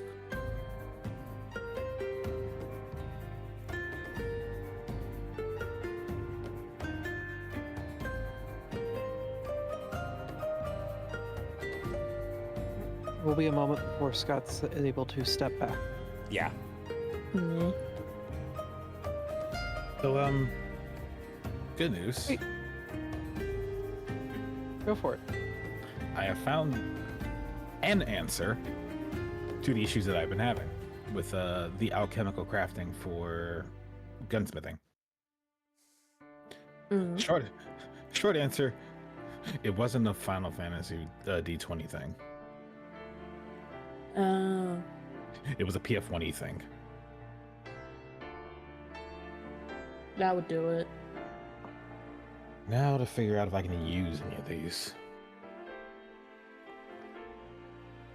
I mean, if it's anything like regular trick arrows. No, it's 'cause Okay. it's mentioning like the scatter trait for some of these, and I'm just like, well, shit, I can't use that now, can I?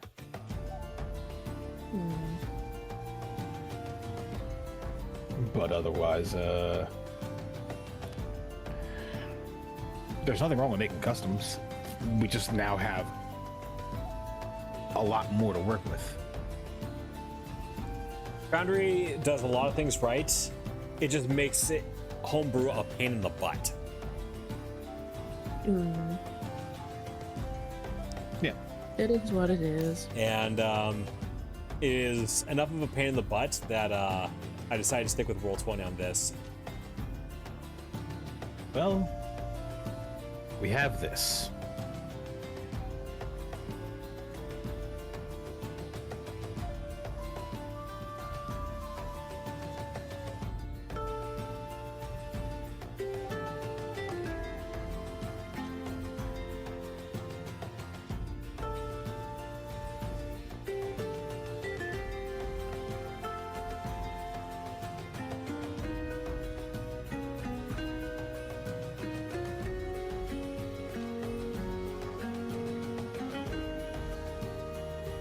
Oh, Decian. Hmm?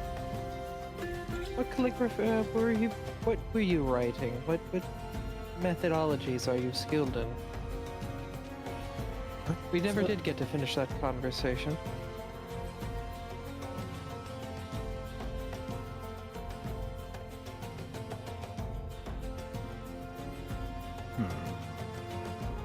It's mostly traditional, with some liberties taken here and there, but mostly focused on how various writing styles that are focused on within the Far East.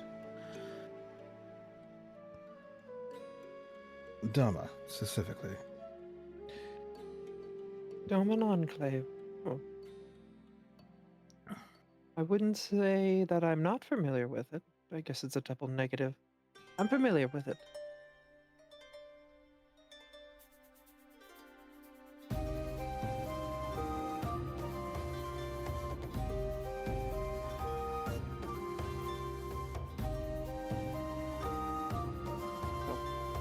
That's nice.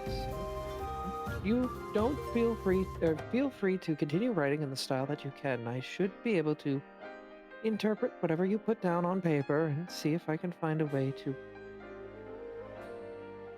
illusion craft around those things to ensure that everything is told correctly. And maybe today's adventure could be something I work on. If today's adventure goes any way that I think it may go, I think this will be a fun one. But what I've been doing here is taking the adventures we go on and glamorizing it at least a little bit. Something to make it more fun, more enjoyable to read. Sure, there may be a few details that are embellished in there. After all, what story doesn't want to make its protagonists look that much better than they may have been? I see. So, making things a bit more flavorful, I can understand the appeal. I've heard tales of great adventurers and fantastical situations. Apparently, a single man stopping a massive primal's blade from cleaving an entire island in half. That's ridiculous. I've heard that story. I've heard it time and again to the point where I have to wonder if it actually happened. However, logically, it defies. There's no way. It'd be ridiculous as riding on the back of a dragon through space, fighting the idea of entropy.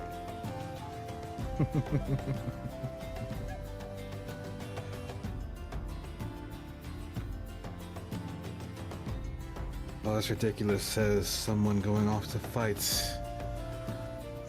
those that are yours he refers to as gods. Almost as ridiculous as going back in time to befriend those gods. Exactly. So that I think I am perfectly capable of glamorizing the tales at least a little bit. No one's gonna stop me. After all, never everyone else seems to be doing it too.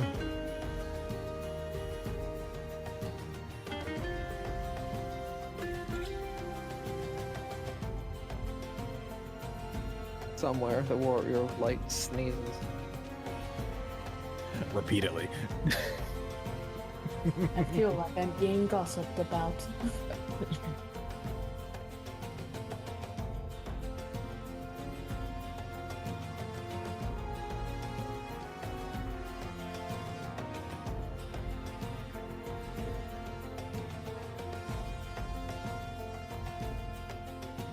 Apparently, Oh, what? apparently Scott will be back in 5 minutes. Understood. So, though I also remember that there was something that was glamorized about not only for the heroes, but also the villains. There was a tale that I've heard that came out of not Doma, but around the same time period, but further to the west. Apparently the one who was a driving force around the occupations. Somehow they turned from man to dragon. Have you heard this tale?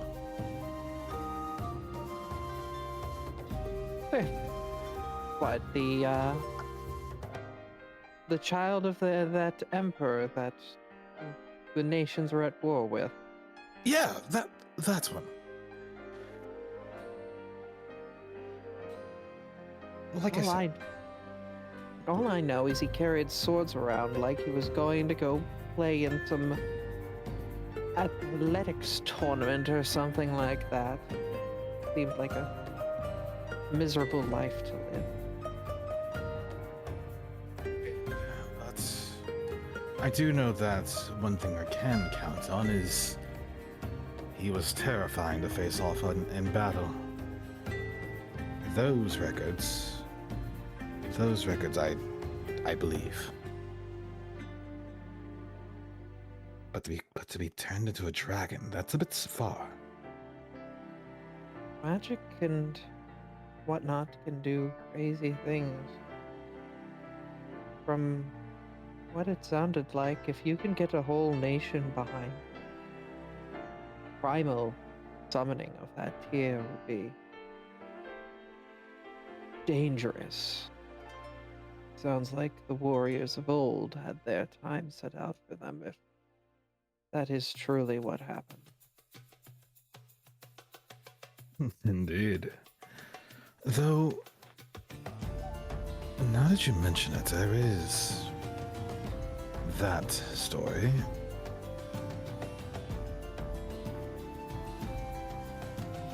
Yes. There's a story about how our Lord had a retainer of sorts. And this retainer at one point was assumed to be one with the kami, but they were not. They came back. But there was someone with them, however, that... You mentioned primal summoning, but they used themselves as a conduit, Oh. apparently. Oh dear goodness.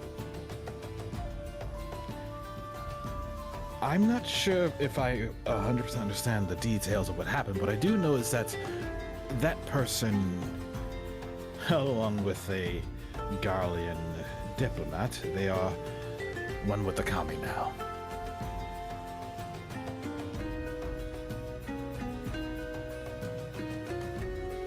Oh, what a wayward daughter she must have been. I see what you did there. Truly. But I imagine there's even more fantastical tales that have come out on this side of the world versus on our own, though we're not replete of them either.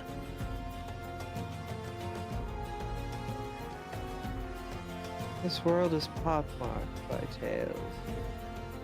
It's interesting picking them up as one travels around, hearing of such fantastic events that happened across Doma and the Eastern Land, hearing about the war that took place 20 years ago, and hearing about how everything kind of came together in such a weird way. But yet, they somehow made it work. Oh, we're moving. I'm gonna move until you hit a juncture point where observations can be made, and then we'll hold there for Enya, and landmarks can be pointed out if you know where to look for them. I'm coming in soon. So Take your time, Scott. Incoming rat girl. Rodent. I'm having fun with this silly idea. Ugh. What other myths do you know of the Dominry? Ooh.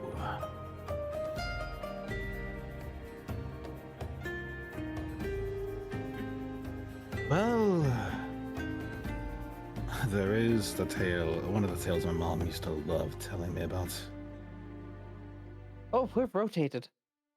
Huh? Oh. We do a spin.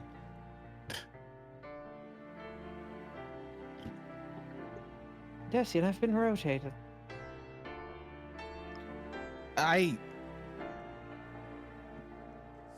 You wouldn't happen to know any gravitational spells, would you? Not yet.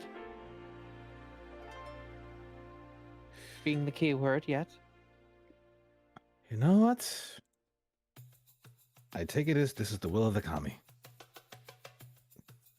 As you were saying, yes, a tale your mother used to tell you.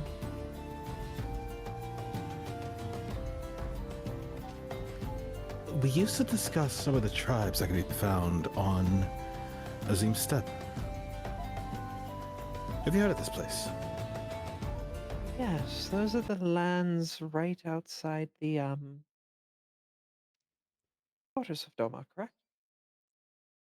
Or am I mistaken? For the most part, you're correct. Though there are so many tales that surround those tribes that it's rather interesting. How...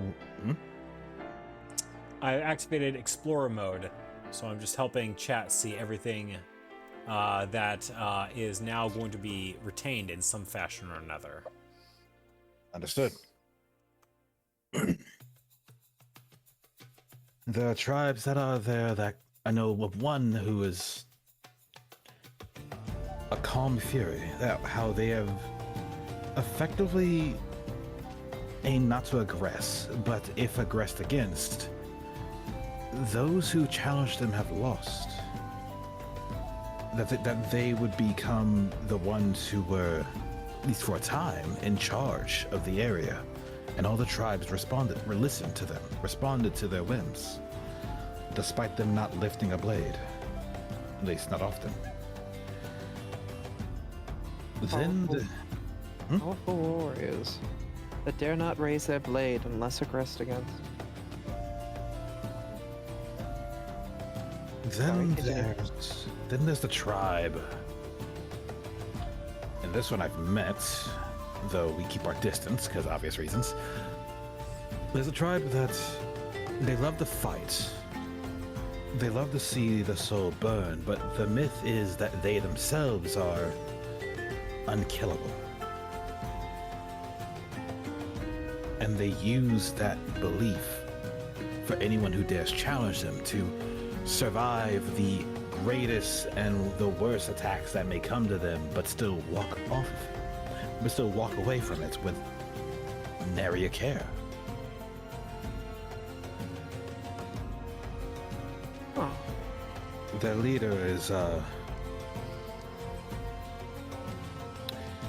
Their leader is someone you would not want to encounter on a bad day. oh, Hello. Welcome back, Sorry for the Scott. delay. That Welcome back. Come back. you're fine. So I also have dinner with me, so that's good news.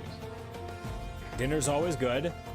So as the party progressed along, they have now come to what looks like a fork of the road. This is a very steep hillway down here that leads towards a sort of boggish sort of bogged out area that has a river flowing through it.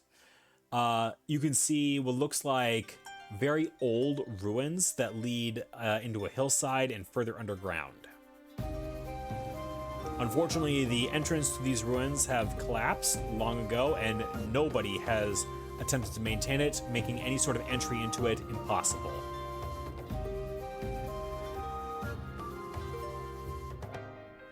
And ahead, you can see the outlines of what looks like train tracks, and they are not very well maintained. Oh goodness. Kind of looks around. For finding the Chimera, then. I don't know how to hunt. Anyone have any ideas? Destiny would just quietly raise a paw, knowing how to hunt. Wardrow also would raise a hand. Let us follow those who know what they're doing and assist them when the Yes. time comes. Experts lead the way. Ah, that's right. They're Lupin. You know what they say? The nose knows. So maybe you can catch their scent and we can get him.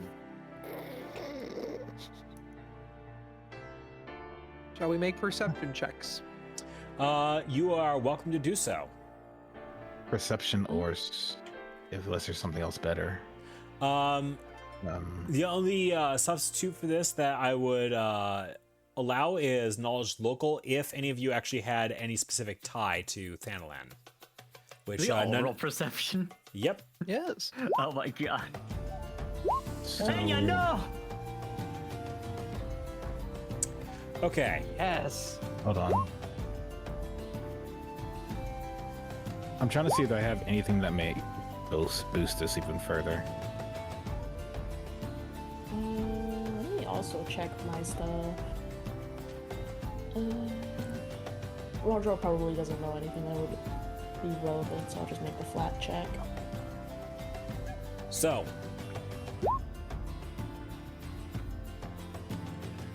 Mordro, you've definitely heard a few of the landmarks in the area. On the route that you're taking, Blackbrush Station, or what is left of it, should be up ahead. The Aetherite has been decommissioned for a while, but you know that it's up ahead. Lillian, this hillside here would lead to a Kakira nest. However, the lack of footprints gives you the impression that the area is probably deserted. Abra, you know that there is a chimera nest somewhere in this vicinity. However, you know that to the south, this area over here, that is where Ul'Dah would be. Which means that given that how populated that area is down there, it would not make sense for a chimera to be up there. It would not a chimera to be towards the city, but perhaps further away and away from a developed area.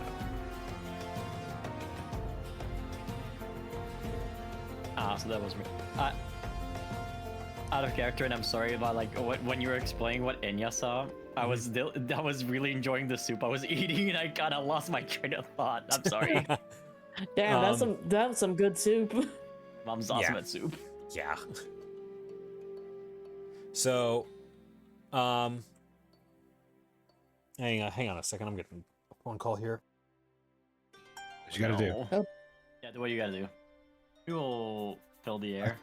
I suppose survival would have been the check I should have made.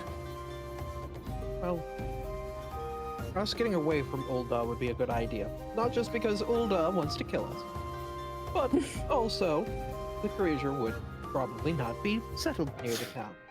Also, if we hunted the Chimera now, any like spies from Ul'Dah will think that we're going or escaping the place, so they will maybe want to stop giving chase. You know?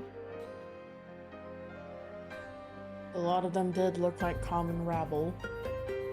I can at least discern that over here, there is a abandoned Kirkun nest. So I don't think our target will be over there. I mean, it could be the reason it is abandoned. Yeah, but Uh, I don't see a lot of foot traffic. Out of character, did any of us buy a map by any chance? I have believe. one. Yeah, Nyx has one. I also have one. Yeah. Have the mini-map UI that So- tells us what the map is. I do not have an actual picture of said map. However, if you look on it, I will point out any relevant areas to you. Mordro would actually look for Cutter's Cry on the map. So, let me take a look here for a moment. I want to check. Go ahead and roll knowledge geography. Knowledge geography.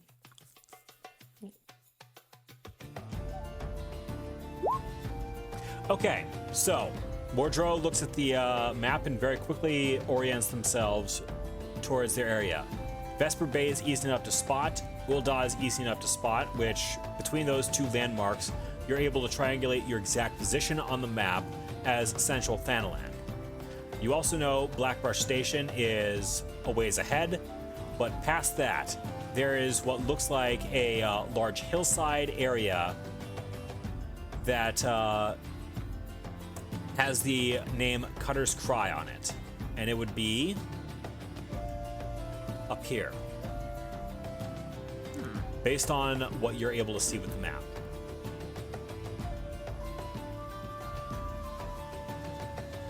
So, good news, Cutter's Cry is should literally just be to the north of us. Bad news, it's slightly off the beaten track. Who cares? Let's go.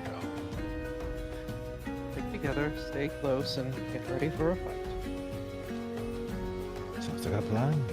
I'll ready to defend myself. But Modell, I would once again request to stay near you, since I do want to give you that additional armor as soon as things get hairy. So, That would be a good idea. Nyx and Decian, as the two of you take point, one thing becomes very obvious. This entire area out here is very much abandoned. Despite the development you're seeing in here, it looks like a lot of the infrastructure that was normally out here used to have a lot of people working in and around it, but now that the Sultanate has been chased out, not a lot has been happening, and a lot of it's fallen to disrepair. The hell's happening here? It looks like the settlement of the hinterlands after the war. Apt description if I've ever heard it. Seems like there's no life here at all. But like, the ground is deserted, I suppose. Not a lot of fertile land to make shop here or make home even. These tracks even anymore? So, The rust on the tracks is a bit too great, to say nothing of the fact that the wood, some of these wooden planks underneath are rotted. Nothing's moving on these things anytime soon. Based This is off definitely of some days. Based off of what you've been seeing on the map, this set of train tracks leads towards northern Thanalan, where old ceruleum mines and pumping stations used to be. This is sad. I mean, there was a civilization here, you know? And it stopped thriving. Keyword was. But it seems that's no longer going to be the case. Hey Nyx, do you see something up there? And you will be yelling up towards Nyx. No, but there's walls to stop Nyx from doing what she wants to do. Oh, jump over. We know I she's fixed it. flying. She jumped out, There, actually. She's still walking at this point. Out of character, I forgot to make the light barrier for this area right here. So, It's alright. It's all good. yeah. So the Overall, ground you can- that So the ground that Destian is starting to walk over is feeling less like arid soil and more like sand. This is probably the area where the Durants used to call home. However, since they got chased out by people who didn't understand that they were keeping other things at bay, you can see footprints and like shards of bone stuck into various mounds in the area. So I'm going to have Desian move over to one of those, and I'm gonna roll wisdom. What specifically are you looking for? Survival, specifically to use. Where is it at? One moment, I had it here somewhere.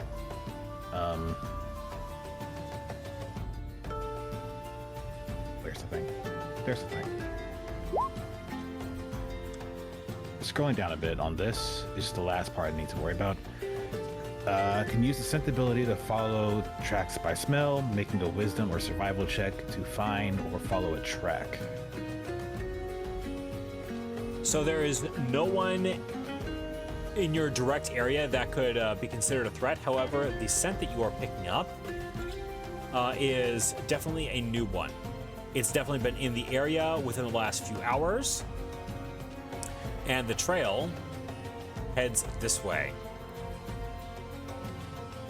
So yeah, Destiny just like bends down a bit, sniffs about, looks up, looks left, and then moves.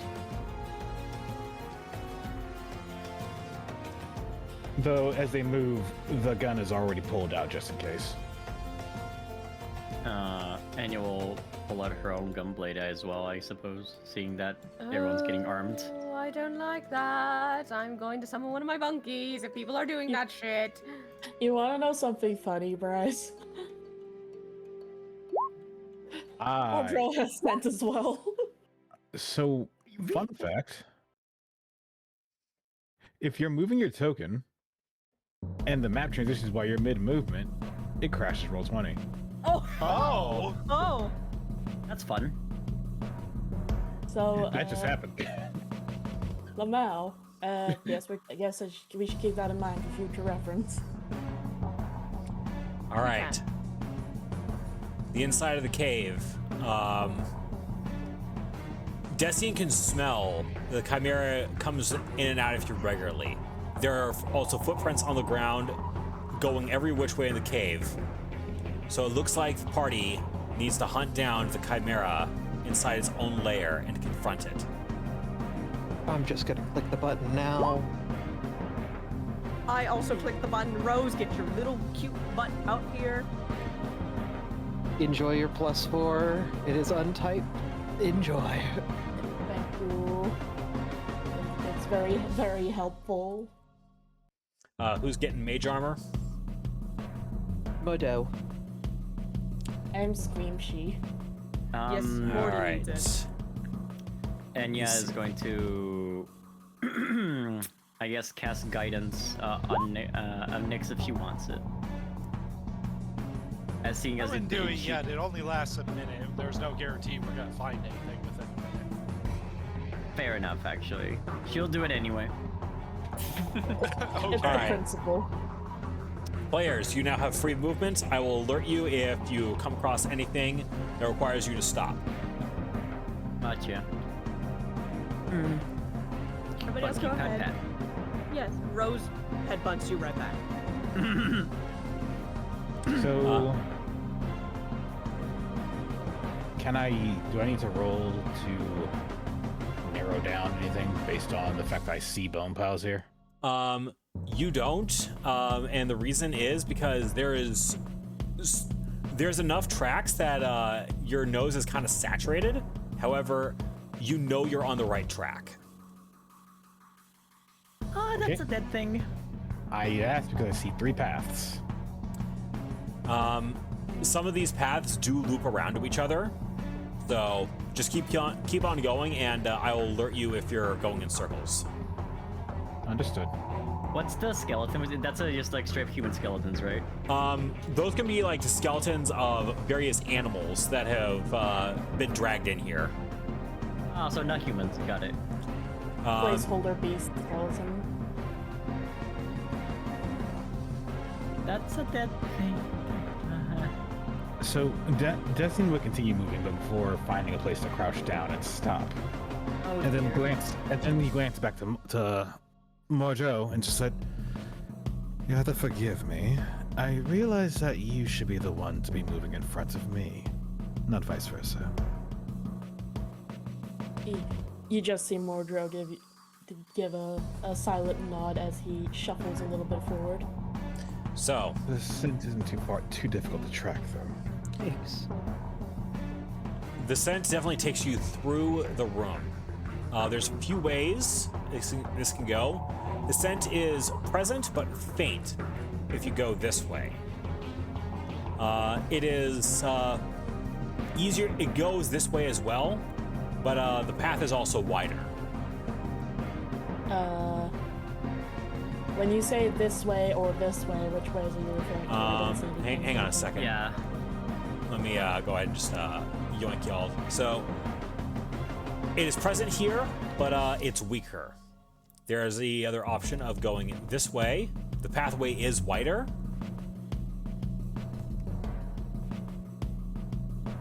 So I know roughly how big a chimera is, right? a chimera is considered a large creature.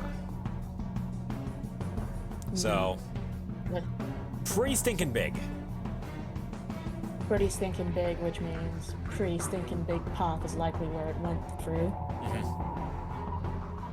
I mean, you can certainly follow it unless you think you're close enough that taking an alternate path might give you the jump.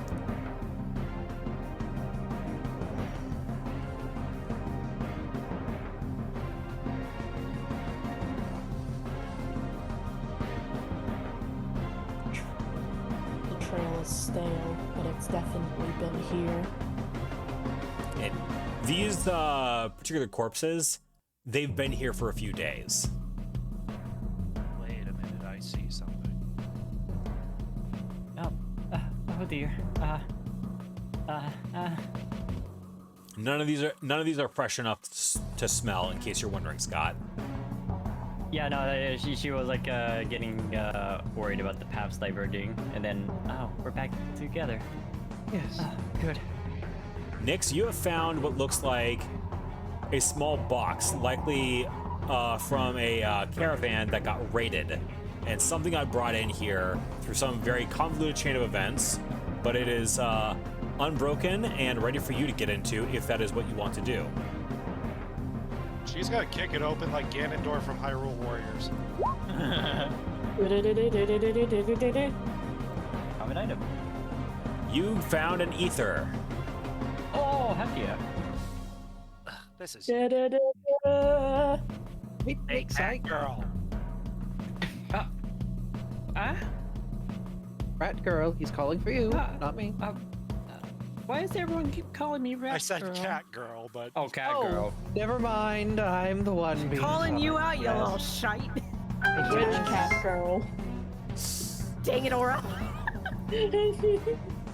Yes, Already yes. explain to me what this does. This won't do any good for me.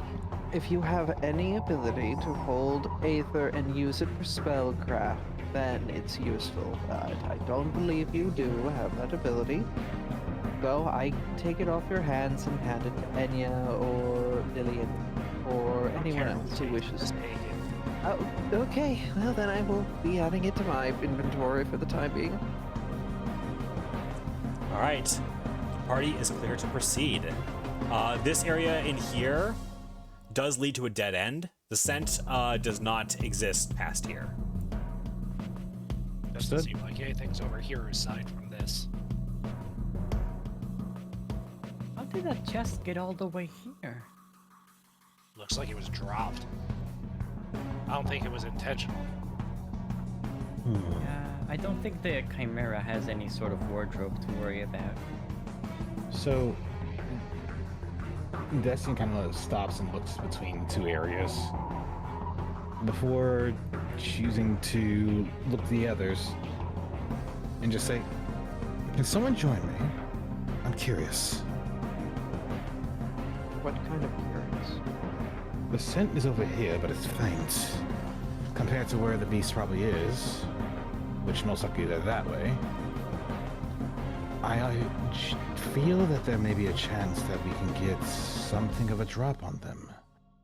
I'll go with you if it's anywhere at Decian. Seeking opportunities to make this fight easier than just charging head on, you know?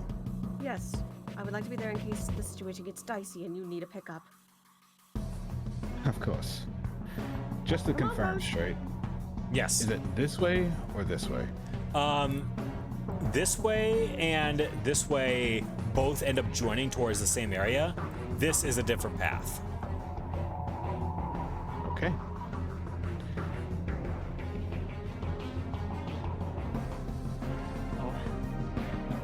I'm going to have Decian, like, the gun is out, and he's just walking a lot quieter. Or doing his best. Nix? Nix is just waiting here. Oh, okay. I thought she was like just walking in slowly. No, I was just going to the mouth of the opening of where we're going to go, so that way people know. Understood.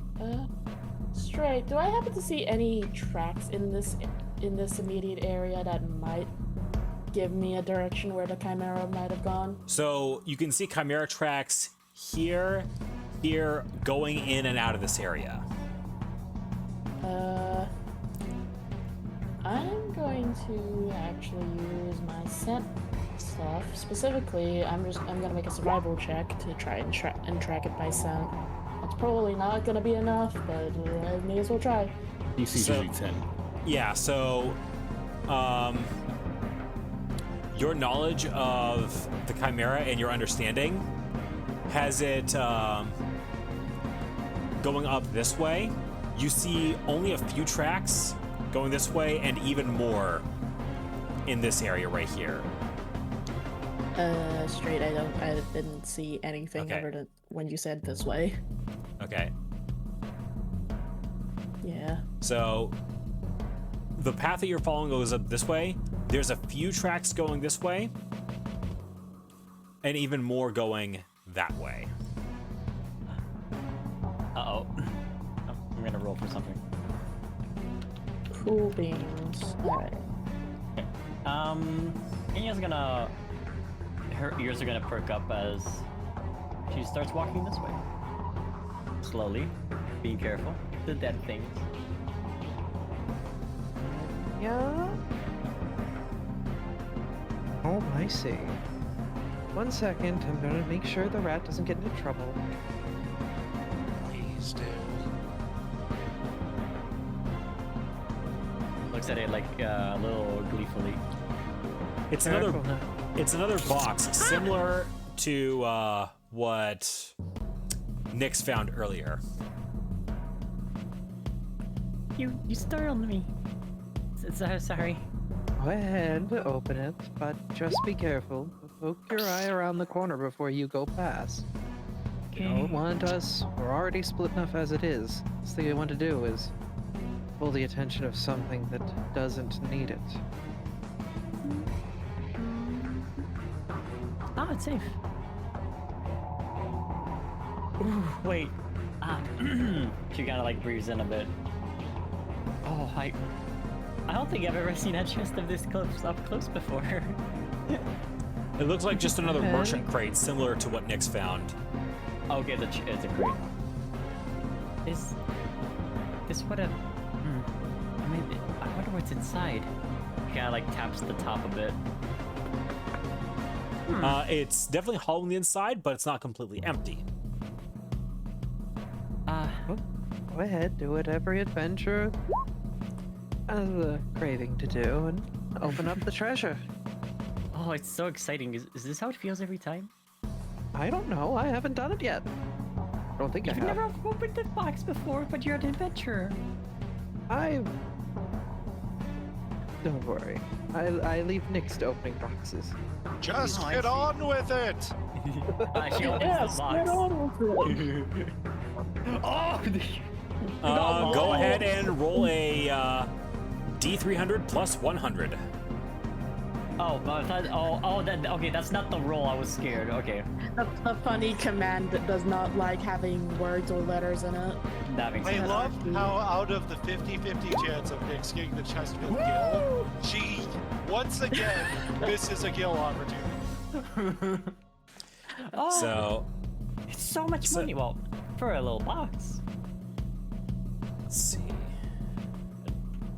Recalling. Where did I have mine? Okay, here it is. So, while that's happening, we return to our various cave dwellers. So, this is where both Nyx and Lillian have gone for the time being. However, could I pull the two of you back to the previous section that you were in?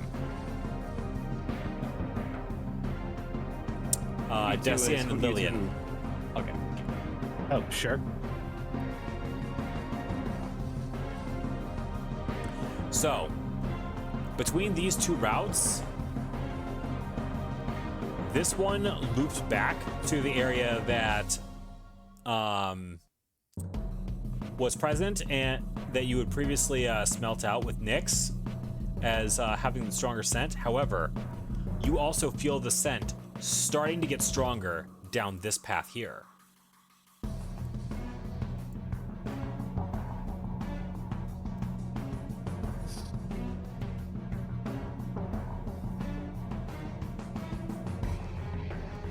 So, first impulse is go closer and roll stealth. However, I'm a backup. Because at that point, if the scent is becoming that much stronger than it was earlier, it's Okay, like, so it's stronger, but not strong enough to warrant caution just yet. And I'll let you know when that threshold gets reached. In the game of hot and cold, you're warm. Gotcha. In that case, I'm keep going. But still, look to Lily and it's like, it's stronger this way. Stay close. Like you have to ask. With that, we begin, and we slowly continue onward.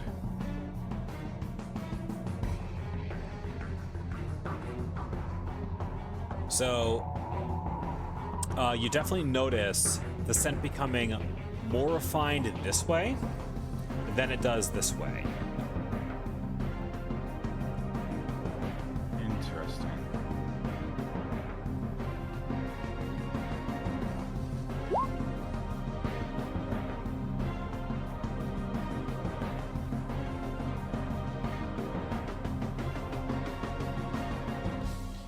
And if you want to go ahead and take a peek through this area right here, Decian. Yep. So you definitely see a much higher abundance of bones and carcasses being drawn into this area here. And you also know, just based off of that and the survival instinct that you've done, you're very close to hitting the mark that you need to. Probably a little too close at this point, so... Meanwhile, go ahead. Oh, go ahead. hey, go ahead and do what you think. We're gonna go ahead and I'm gonna look to Lillian, not say a word, and just start making our way back to where the rest of the party is. So we're going to carefully do that. So you can go back to the others. I'm gonna just make our way back to where everybody else is with those two. Yeah. Mordro was likely just trying to get more details about the trail while waiting for Enya and Abra to join the party. Yeah. Hello. And you approach with a little bit of a habit. It's like, I found a chest. Well, not a chest, but I found a crate for the first time. You'll get used to that. Nix, Until will you you? found your 100th potion for the millionth time. Well, Nix, actually, I was wondering, would you like what I found? No. But it's However, so much I do skill. have something for you. What? She's gonna reach into her pocket while they're waiting on the others and pull out the scale she took off herself earlier and just toss it to Enya. Are you certain? Look, this I is- can't make anything out of it, and you said that, well, dragon scales were a hot commodity or something, so Well, figured they, you'd have it. I know they are, but like, I know people see it that way, but for me, it's a little different. Yeah, well, mine isn't gonna give you any protection like the warding scales. I don't have much magic in mine. No, I don't care about that. It's more like I just think dragon scales are pretty. Here, consider it a purchase from me. No. And she's just gonna walk away. Well, I guess I'll have to drop this bag of money on the floor and nobody's gonna pick it up. She walks back. Her left eye starts twitching once more. She leaves the money behind. There's a bag of gold now right next to Abra. And as that happens, Decian and Lillian return to the party. Oh, any luck? What? Like, a concerning lot.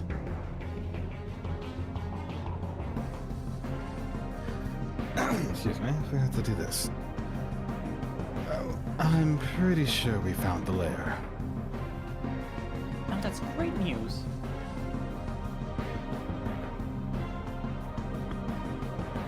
The issue is, it's somewhere to our... Well, Decian points to the direction it came from. Oh. There's a lot more bodies there's a lot more of what were bodies that way, along with the scent being very powerful. I No do. surprise, its most common area would be its feeding ground. Yeah, but aren't chimeras a bit big for a hole like this size? This might not be the hole where it goes into that area from. There's a lot of winding caves and tunnels here. As if to emphasize that, Mordro would actually point towards the larger tunnel just to the north of the party. The path that we took, I can easily see the fact that we would not have been able to enter the lair through that direction. But I was able to at least confirm where it is. Would, let's say, you or any of the casters be able to target from in there? Or would that be impossible? We would have to draw it closer to that location, but otherwise, I'm pretty sure we could. Though at that point we risk the beasts trying to claw their way through and attack the caster, attack one of our friends. Oh, see, you weren't letting me finish my thought. Oh, forgive me. You don't think Mordro and I would come through the main tunnel and bum rush the asshole? He's gonna have a lot more to worry about than you guys firing through a small hole. I'm going to be completely honest, I don't expect to be stealthy enough to get the drop on the creature. Exactly, me either. That's why I'm saying me and you cause a distraction. We take the main route, they take the side route. Considering the amount of space available to us in that hole, it's going to be more than just you two to do that. Needless to say, this sounds like fun. Then we split into two parties. I'll stick with Miss LaBelle, if that's alright.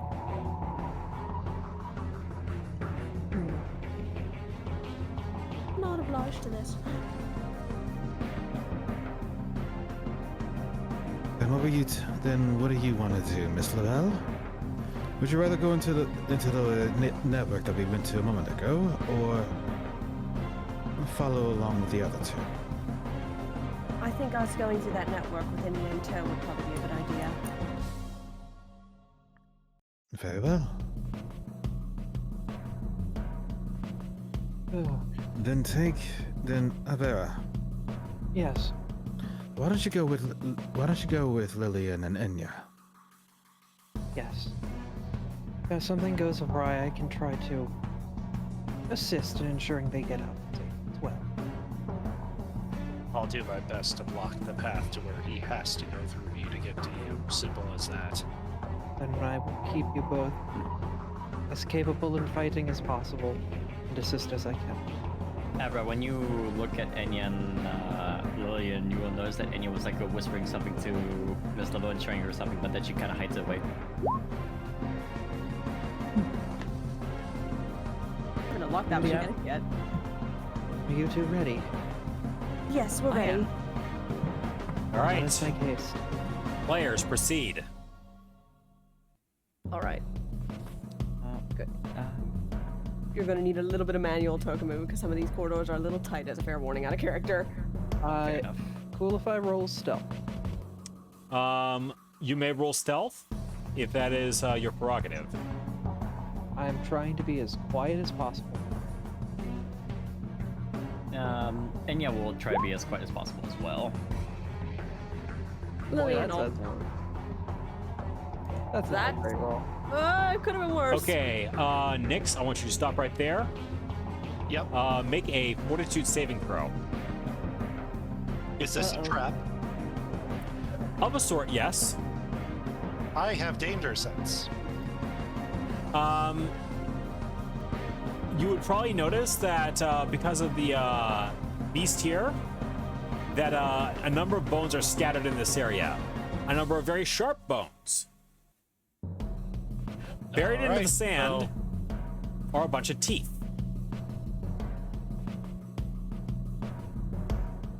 And you said this was a reflex? Fortitude. Or fortitude, okay. there will Fortitude- be a plus fortitude one if to this you- fortitude. Dice challenge on this would be a 10. Okay, so this plus one. Okay. You got poked on your toes by something very sharp. However,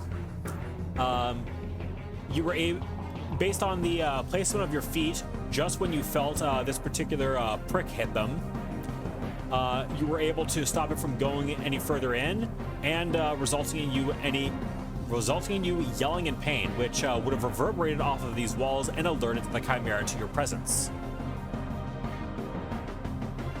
As Nyx approaches and almost steps on this, she's gonna extend her wings out, which, with how narrow this corridor actually is, would take up the entire stretch of it to stop the other two. And she's just gonna point down so that way they can see the trap.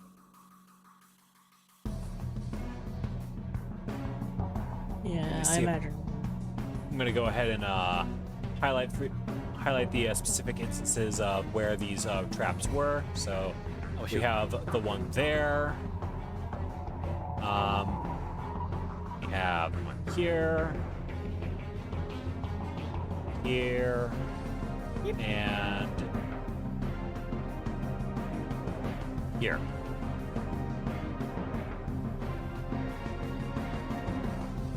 And she's gonna very easily and slowly get out of the square she's in so she doesn't trigger it again. And then she's just gonna kind of wave her arm as a let's keep going motion.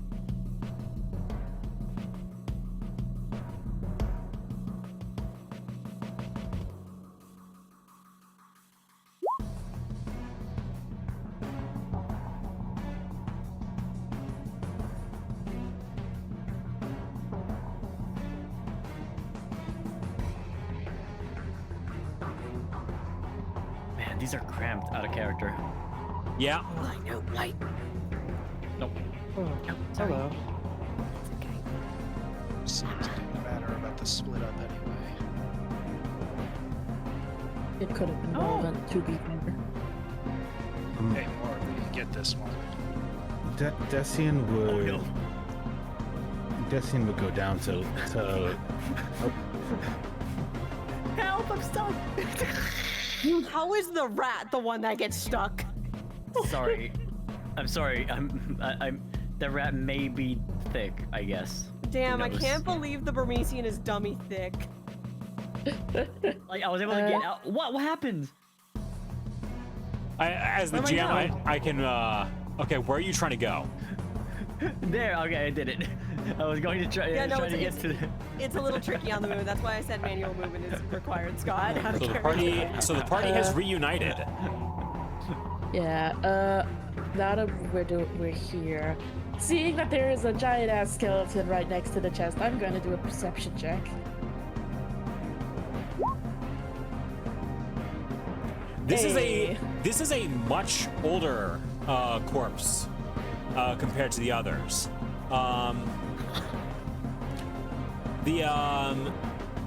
Several of the much of the skeleton actually remains intact. This person likely was a smuggler that ended up dying and rotting away here with something that he stole because he was on the run from the law. The contents, however, remain perfectly intact. This guy is anything but. So there's nothing, no traps or anything on the insert container here. No. Coolio, I will open it.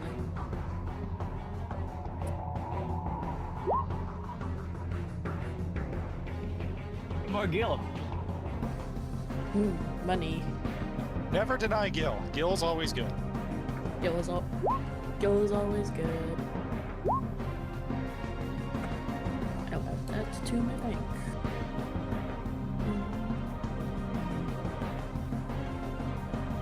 All right.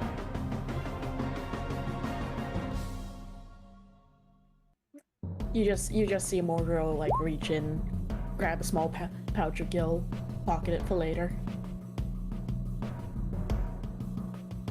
You know you get 269, not 169, right?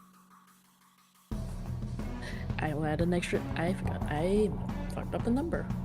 It's all good. I saw the 169. I was like, I should let her know. Thank you for catching that. I appreciate it. So, with that said, you've now gotten past. You've progressed further into the cave. You now have free range into the Chimera's lair. And there is no indication that it is active or that it is aware of your presence.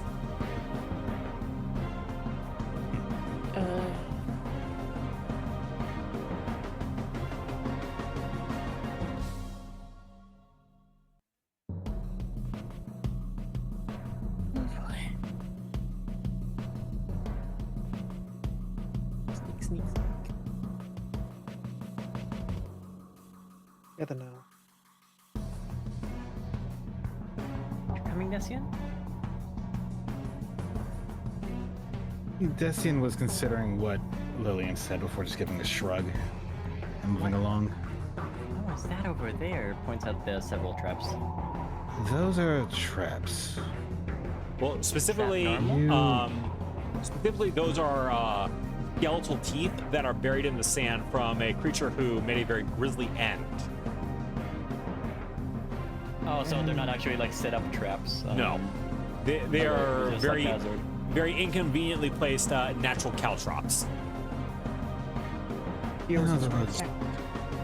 Can't let me get a chance. Out of character, I can just toss my dentures and make natural caltrops. That's awesome. Teeth.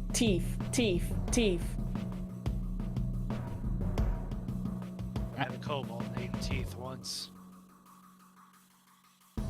Oh, you told me about them. He likes fish. We won't get into that story. The path ahead looks clear. There are no traps in front of Nyx, at least out to here.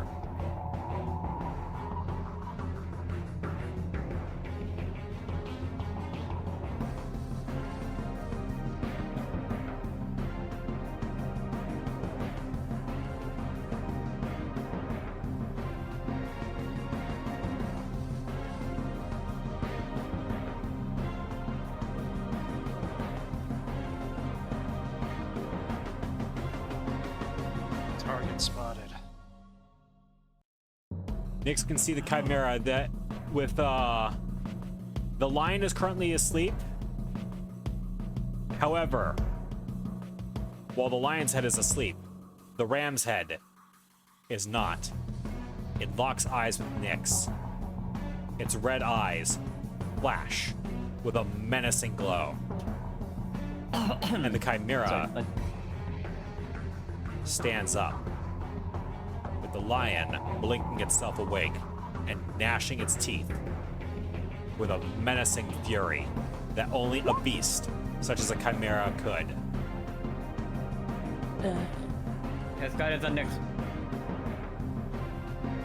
Yeah, it's probably a good idea. Yeah, let's get Rose over here because I didn't have to control Rose. I thought I'd given you control, Rose, did I not? I kept trying to click on her. Yeah, I couldn't. Okay. She just sat there because she's being a little shit. Rose, no. Overall, with this much movement, I figure it's easier to pull her into the combat scene when it's appropriate anyway, because we know that you casted it, so. Yes. Yeah. So I'm gonna. Orbits like a moon. All right. Or Rose with, is like, over there, orbits. and the Chimera is now aware of your presence. Oh, they're not doing anything, right? They are in the process of trying to wake up. But now, players, Can you I have it. spell before you go in? You may unspell. You actually do get a prep action for this time because you are not being caught completely off guard. So, if you Gotcha. notice those caltrops there, had you trip one of those things, the Chimera would not have been there. They would have been hiding in the stalactites up above, and when you tried to enter to search for any sort of clue, they would have gotten the drop on you. So now, Oh. players, Ooh. if I can find the music that I picked out for today. I'm very glad I rolled high on that then. Holy shit, Danger Sense. Thank you. Thank you, Danger Sense. If we got a I've prep always action- loved it. Roll initiative, players. I think before we go into, like you say, we have a prep action Yes. to begin with. Yeah. Complete That's this in your own before time. initiative? Yes, this will be before initiative. Okay.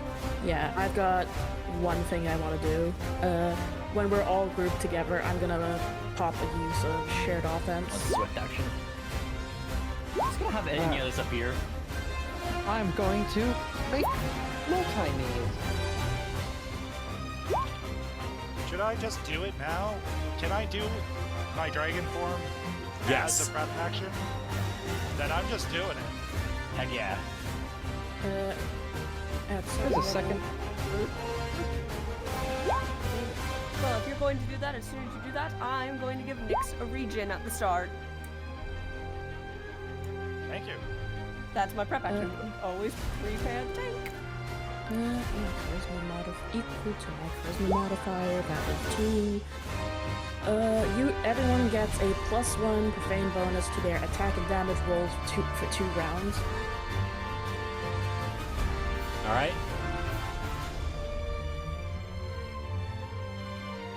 I'm going to attach this to you, Abby, so I know which one is the real you. All right. That's fine. By the way, I have not expelled. I decided to disappear instead.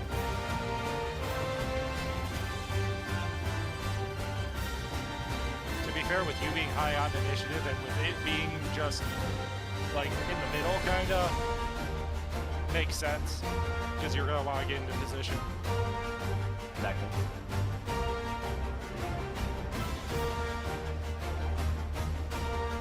Okay, hang on a second. Initiative did not get cleared off last time, so... Yeah, my initiative disappeared and it was 10, so if you need me to re-roll, I can. All right, I'm just going to manually clear off this entire initiative tracker. Okay. Go ahead and roll initiative, but manually implement the first roll that you had. Oh, I thought this one was bad. Just call the initiative I out. forgot to click my token anyway. Oops. Oh, do we just re-roll our initiative then? Hit it so that your name shows up on the tracker. Just give me the original value that you had. Well, I can put the original value. I remember it. Okay. There it is. Um, That was 20 feet. Fun fact, my third roll, I rolled the same number as my first roll. Yippee! Yippee! I went from a 16 to a 6. I was like, nah. I went from a 13 to an 8. Not that I mind going last as the healer. No, go back to 13, because that's what you should be. Yeah, I'll go right back to that little 13 I had. I'm last again, aren't I? Motherfucker! And this is why I preemptively put a region on you for the next 4 rounds. Hey, all right. first into battle, my beloved. Abra, ladies first. Morty, you're getting a dazzling blade.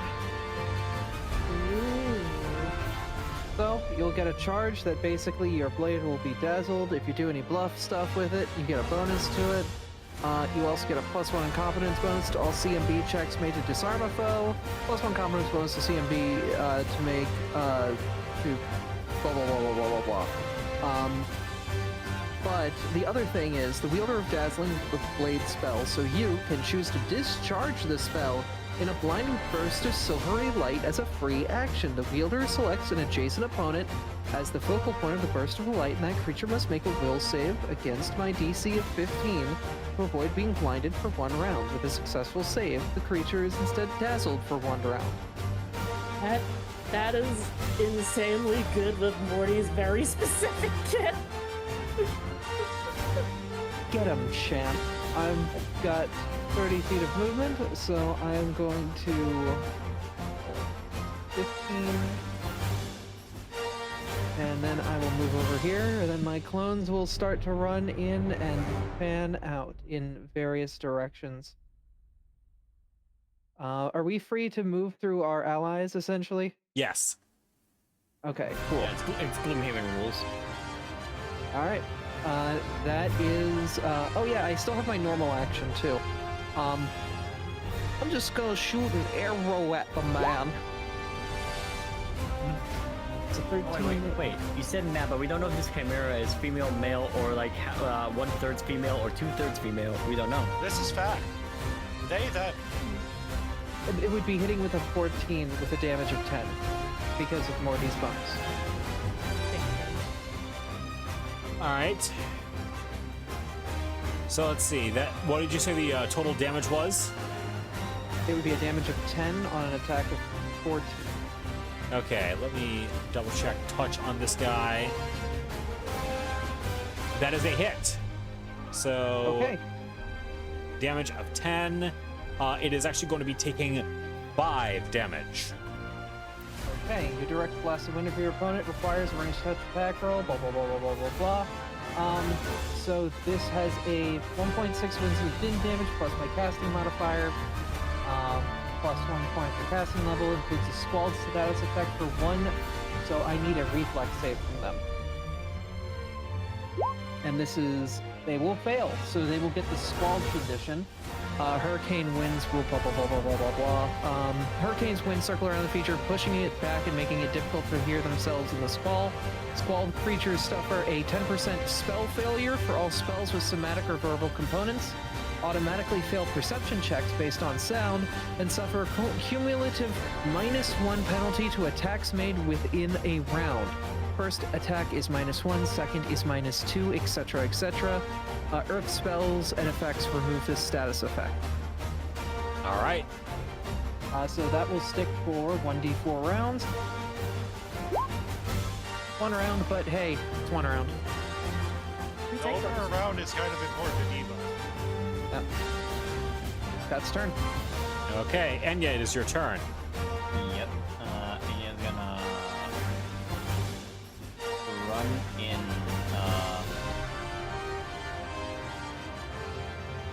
Just running in like up to here. Like that? Yep. That's 30. Whoa, you saw a flash there.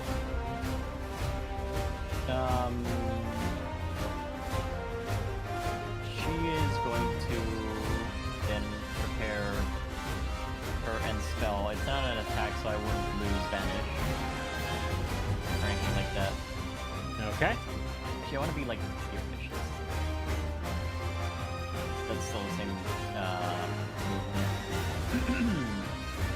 Might spell. There it is. Spell.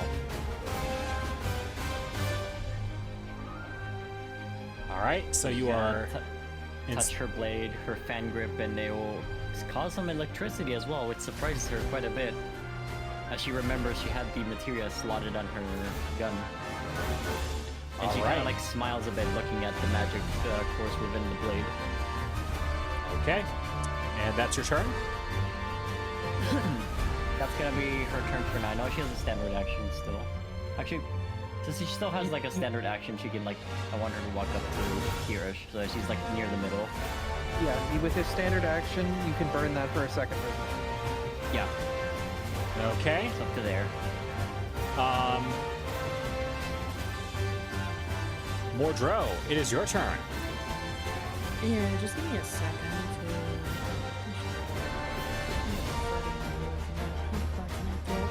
Not very far. That was fine. Should we have a look? And then... How far did I get? Pretty dang close. I will convert my standard action to another move action and enter Grit Stance. Well, you just see Morty just like holding his blade as if to prepare to parry. And Okay. that'll be my turn. I will. Again, I kind of missed the mark in getting Grit Stance to actually show up for you.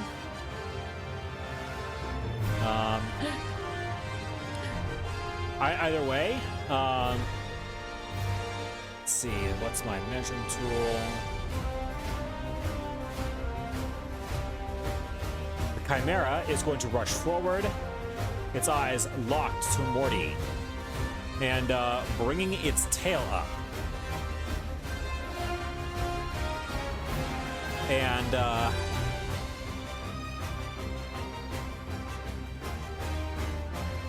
striking forward with it. Does an 11 hit?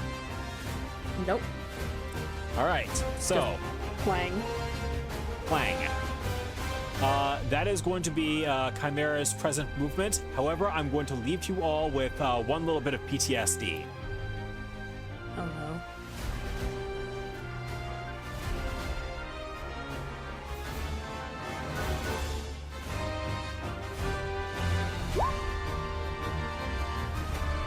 Fuck off!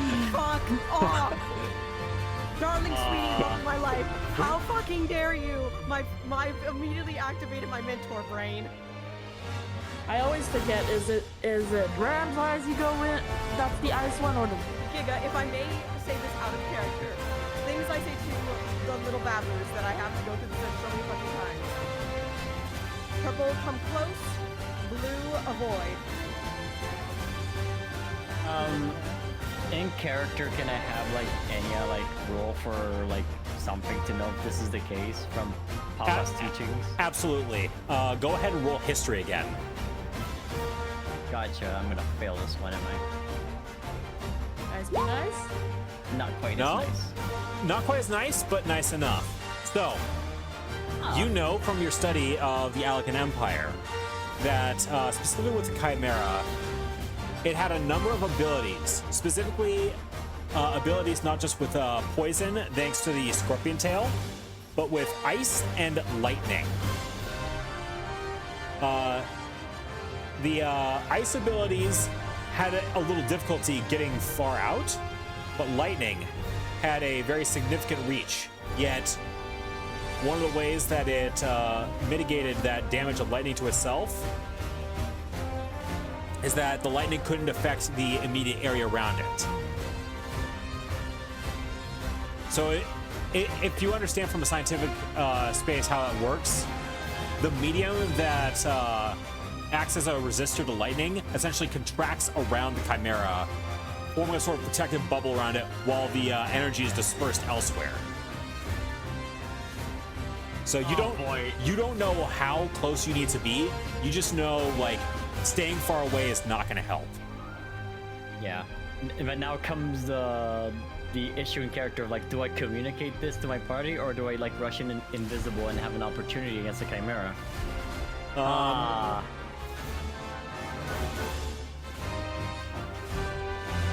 Okay, I think I know what Enya's gonna do.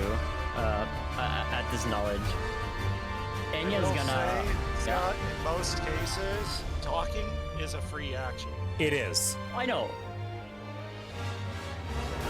It's more does she want to alert the camera in her position? Exactly. Oh, right, because you're invisible. I forgot. Just know That you've does- got basically the entire initiative tracker between you and the Chimera being able to do anything about that. Yeah, exactly.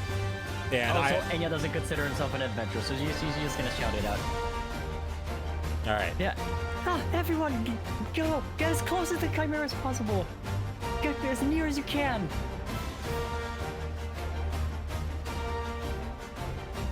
So, Desian, it is your turn. Yeah, she did yell it out to the party. Whoa. Shit. I imagine the wall's not gonna help me out here. Probably not. Can go through me, so...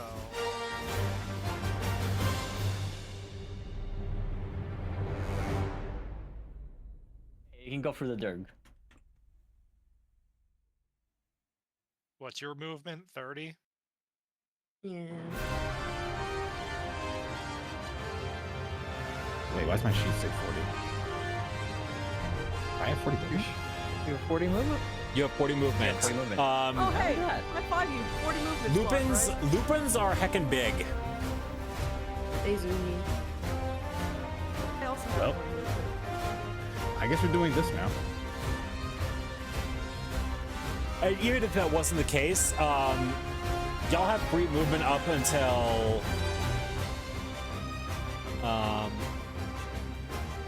this. The problem is me and Morty were blocking the two front squares, so Yeah. there's no way for Desian to be there. The problem is, Colonel, we were dummy thick. Yeah, exactly. Why is this whole party thick? All right. You like Even more Dro's thick. That's crazy. I mean, you say Thick thick. I armor. say I'm fluffy. Dummy fluff. Anyway, you Chimera. All right, Desian, you've had your movement. You now have a standard and a swift action. Well,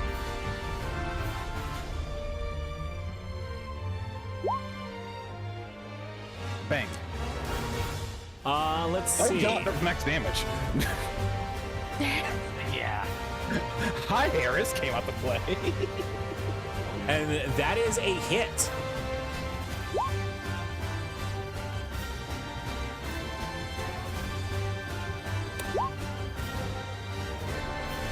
So,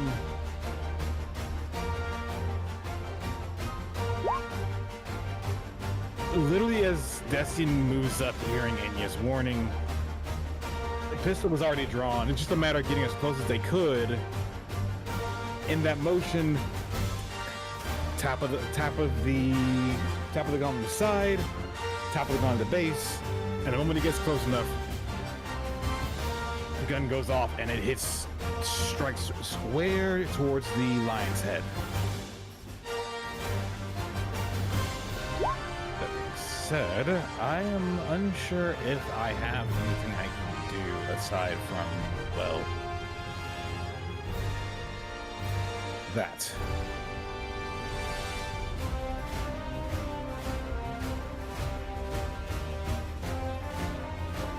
I'm not sure if I have any swift actions available to me at this time, so I believe it's no longer my turn. All right. Sass, you are up. Hi. I see everyone else move in. I will also do the moving in. Oh, and it's exactly enough on my movement. Just remember, your movement doesn't start until you've passed where Nyx's position is. Well, even if that was the case, I would still have the full 40 movement, so. I know it's dangerous keeping me close to the enemy, but it looks at message. I'm squinting at you, dear. I see everyone else moving. It's a good idea. I'm not going to attack it, but I'm going to enfeeble it a little bit. Just so all the other magical uses can hit a little harder, and I'm going to cast V-Shell on it. Let's see. Range 30. Will negates. The spell fails. Gone. Well, it was worth a good try, at the very least. Like I said, that would have been really nice when I landed on my turn. That's a fourth amount of edge. That's basically my turn. I don't have actions. I've done my movement. Nobody needs healing right now, so Rose will remain idle.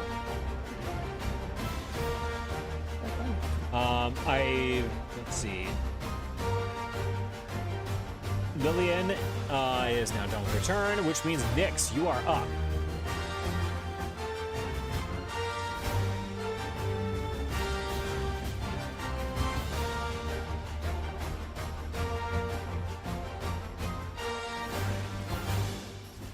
Yeah, that's 50 feet. I can do that. Technically, it's 45, because your movement doesn't count until you cross that threshold. Fair, but I can still do it no matter what. Hell yes. Yippee! So she's now flanking with more grow. If that matters at all, I don't know. Have we unlocked that mechanic yet? I don't know if it's a thing. in Go ahead. PF1. Go ahead and make the attack roll. There are flanking rules in PF1E. I can link them real quick. Thank you. Yeah, she's gonna go for a bite. No. And that is absolutely gonna hit. Flanking works the same way as it does in 2nd edition. You get a +2 flanking bonus. Instead of it being taken away from the enemy, it's added to you. Have we unlocked that mechanic yet? I'm gonna say yes. Purely because, yeah, you're all learning how to work together. But based on the performance from yesterday, you're actually starting to become a more cohesive unit. So I'm gonna say you have unlocked that mechanic by this point. And since I have yet to look up swift actions I can even do, I'm gonna end round and I'm gonna start looking up swift actions I can start doing. Yeah, I'm gonna be honest, I'm pretty sure the only swift action that I have access to is something that we haven't unlocked yet, Laval. All right, It's probably the same with me. Abra, it is your turn. My clones are going to run in. I don't know if they provide flanking for all intents and purposes. They do But- not.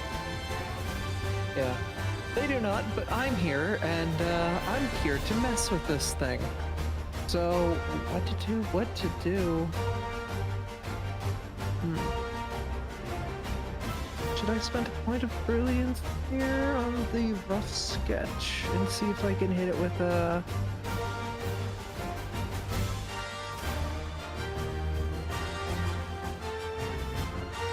No, because this won't do any damage. I think I should do something that's going to be more mechanically found here. If that's the case, then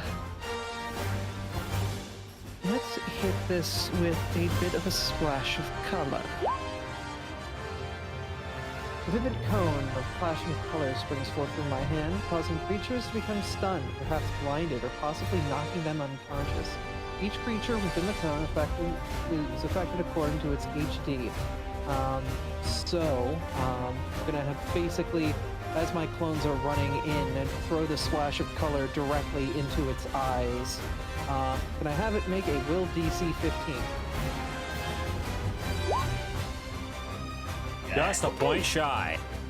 So this is going to be dependent on those hit die again.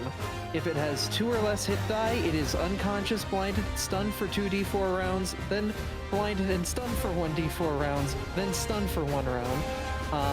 3 or 4 hit die, it is blind or stunned for 1d4 rounds, then stunned for 1 round, or 5 or more hit die, stunned for 1 round.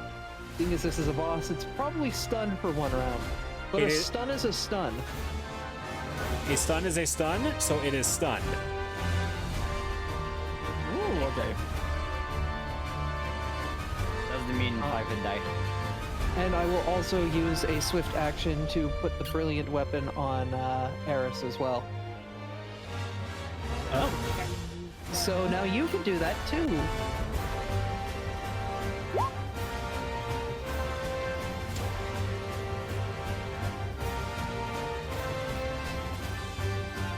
The gun. That is turn. Enya, it is your turn. And you're seeing all of this happen, like everyone just like gathered together, the beast is stunned. She looks at her sword, she wonders why she's even there in the first place, but then she kind of has some thrill coursing through her. And she smiles, and then she rushes towards the Chimera. You stand here, yeah, you get the bonus! Yeah. And she holds her fan grip with her paws, and then charges with all her might with the enspelled gunblade to strike at the creature as hard as she can. Let's see. Where's the... No, that's just for damage. Oh, I mean, I guess it's like this, right? Ah, come on. It has a +2 to it. Actually, +3 because of the bonus from Bordeaux. Oh, 14 hey, hits. Abby. Yeah? First off, good thinking with the color spray. I just checked immunities. Oh no! Oh no! I am so sorry. Well, it is what it Good is. try, though. Yeah. Good try. Okay. Oh God, I'm so sorry about that. It's okay. Straight, does a 14 hit? Let's see. This is AC, right? Yes. A 14 does not hit. I would like to use my inspiration. Okay. Make the From reroll. like and last time I got, when I got the The funny session 1 inspiration commendation stuff. do I reroll the attack or also the attack and damage? reroll the attack. Okay. It could be a d20 +2. She has no strength. Yes! That's +3. That gets... Yeah, so it's a 21. Yep. Very nice. The volume may be too loud according to Blaze. Okay. Give me just a second. What are we That was music? also with the materia, so do I also put a materia use basically on this? So yeah, go ahead and add a materia use on that because your action benefited from the use of the materia. So that is 15 damage. +1 from Morty's thingo. Yeah, plus, so you have the 1d8 + 6 is the raw weapon damage. And then how much from the fire and spell? Or is that already baked in? It's all baked in. Okay, it's perfect. Within spell and materia. So All right. you see Enya like hit the creature square on. Immediately used her swift action. I'm so sorry, everyone's talking about swift actions, and I do have one. It's Enspell. She will Enspell her blade once more. And then you kind of see her extend her like paw, like a bit, kind of like clutching in the air, and you feel like a pulse. And she says to her, "More." And she'll use acceleration. Cost of 1 stamina She's point as a free action. Melee duelist gains She's having an fun. additional melee attack when making a full round attack at the highest base attack bonus. All attacks made for this round have a -2 penalty. Okay. Yep. So she's gonna try again, like as with this blade and spell. Then she like spins around and goes for another swing. Plus 3 - 2 is 16. It is a miss. No, so close. That was some good thinking on your part. Awesome job, Scott. That one misses, but her blade is still enspelled. The fact that you There's can do nothing that for is spell. the fact that you can do that is awesome. Enya needs some training from mom to get more strength in her system. All right, Mordreau, it is your turn. Alright, my turn is gonna be pretty simple. I'm going to pop a use of Dark Pool to activate Quietness. And then I will just make a funny standard greatsword attack. Did I add a new funny attack bonus? Yes, I did. Will a 19 hit? Let's see. A 19 is... Wait, no, that's just 18. I already baked that into the Technically, it's 20 bonus. for counting. Yep. Oh yeah, true. 20. Yeah, a 20 will actually just hit. Oh wow, 20. There you. All right, so that's 11 slashing damage, and then Quietus, they need to make a Fortitude save, DC 13.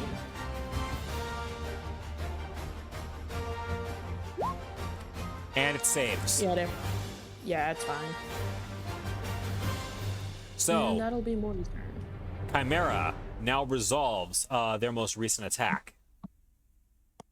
Let me see if I can make this thing show up for you.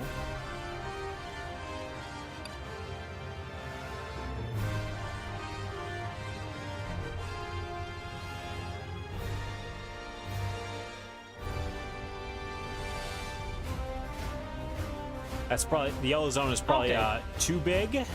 Let me see if I can fix that for y'all. I feel like we're all in it. Yeah, I feel so like- if you were in the yellow, you're safe. If you were in the purple, you'd have to, let me see if I can actually just show you all what's going on here. Yeah. Show us your work. Now I do have a quick question. Stray. Shoot. Would you consider this ability / spell it's using to be considered a distracting effect? As in, it's taking away its attention to do this ability. No. Understood. That's cool. Let's see. Let me go ahead and pull these off. It's going to make another attack. Come on. Deactivate. Also, when you can reduce the music on the broadcast side a smidge more. Okay.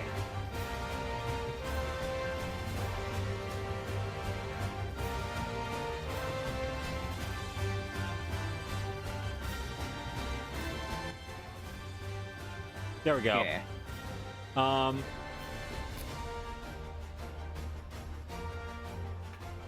The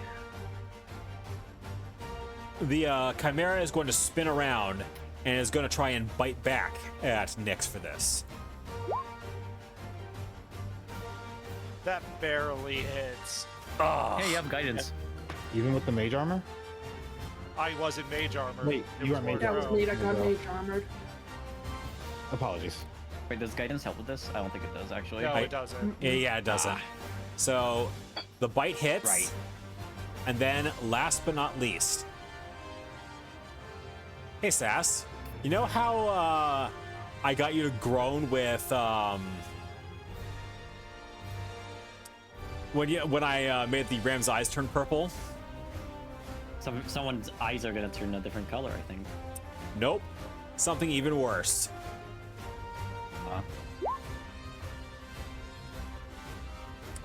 I have a few rolls I need to make on this side. Oh my god! Wait a minute.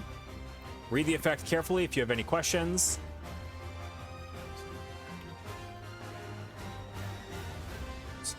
Nyx.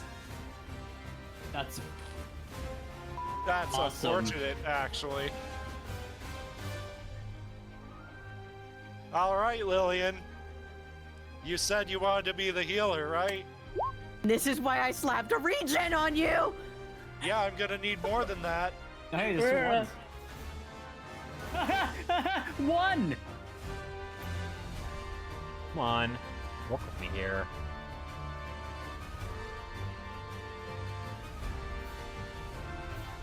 Oh shit. We're Gonna have our work cut out for us. Wanna spam like these sixes fast straight? You can just press up and enter like on chat. I have what I need. Gotcha.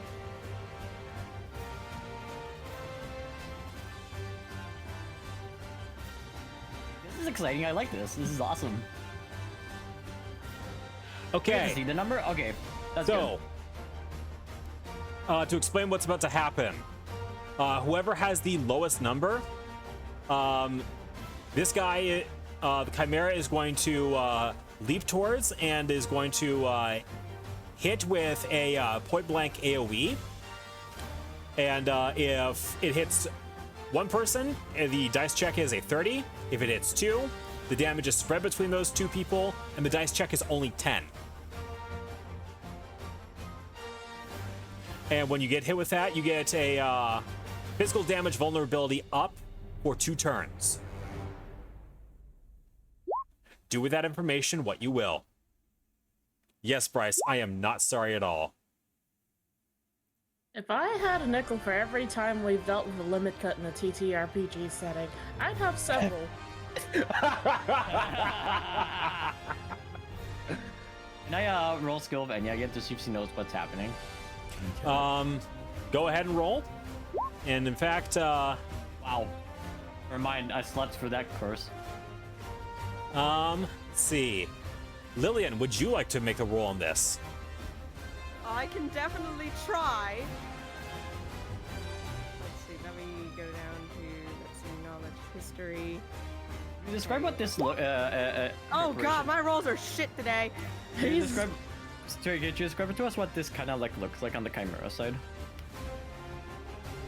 What do you mean by that? Like how does this like preparation look like? You know how like all the bosses in like Final Fantasy like 14, like when you're doing raids, they do like a move and then the effect happens. Okay, so what are they doing? The tell on this is that the Chimera is now facing Nyx and is in. The tail looks like it's ready to go. The lion's head is baring its teeth, and the ram is letting off a very sickly bleat, or more, not so much sickly, but sickening. Its eyes are focused purely on Nyx right now.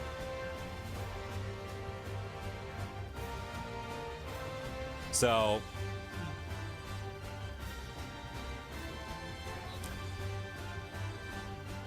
Decian, it is your turn.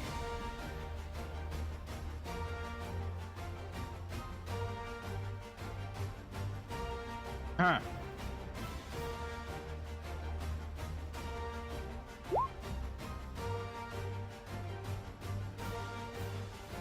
Okay.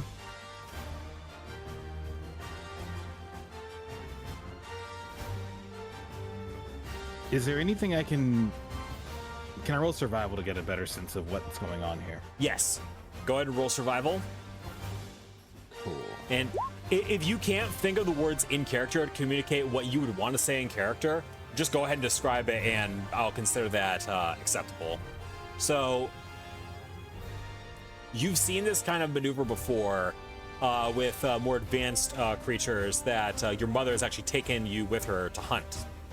And she is shown you dragons making a similar kind of maneuver, like greater dragons, much bigger than the one that Nyx is. Oh, thanks. Damn. Considering where Decian was raised, don't take too much offense to that. Not taken. She knows. She was born and raised among them. Fair enough. So, Decian would look at this, look at the head, look at the tail, look at the ram, look at the lion, and just dart between the two of them attention-wise before shifting themselves this way. Actually, wait. Does this thing have an attack of opportunity? I just realized I should have thought about that. That's why I was asking if its actions were considered distracting, because that's the technical second definition for attack of opportunity. Fun. Yeah, PF1E is weird, Okay. because manipulation actions were not a thing in this. Then Decian would speak up. Abra, I need you to go next to Nyx. I was already heading over there. Good. Enya, to me. Yes. And so he's just gonna weave himself past the others to get to this side. And in this position, since I have moved and I have a damage buff again, it's a 14 hit. I mean, there's Nice. 24 hit. 24 hits. Yeah. The Chimera's AC is 20, from what we know. We know an Cool. 18 misses and a 20 hits, so it could be 19 or 20. Well, we know the AC. This is touch. That's true. That's different. There's a touch, and that does hit. So that's 14 damage. I get the feeling that is going to come in very handy. Right. You also have the dazzling blade. Do you want to pop that? Yes, actually. Then he will need to make a will save of a DC 15, or else he will be blinded for 1 round. If he makes the save, he is dazzled for 1 round.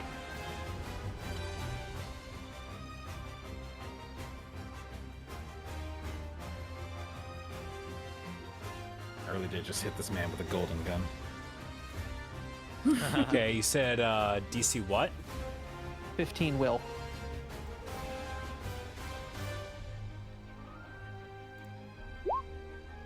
Oh!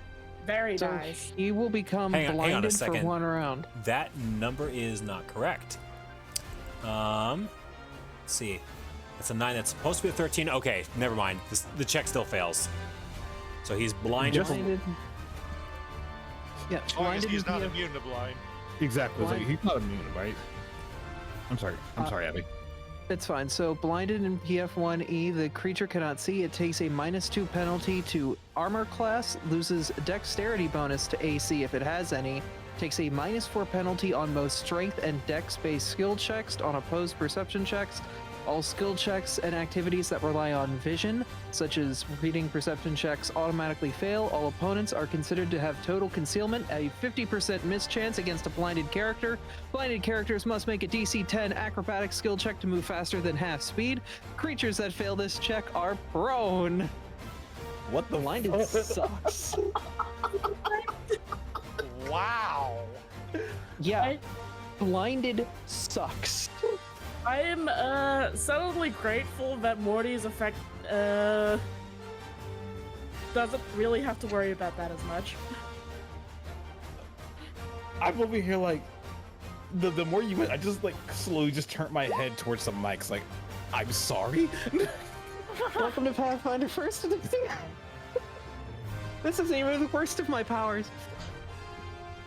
You want to know something crazy? That's baked into my harm touch because of funny defiles. Spam, quick debuff spam.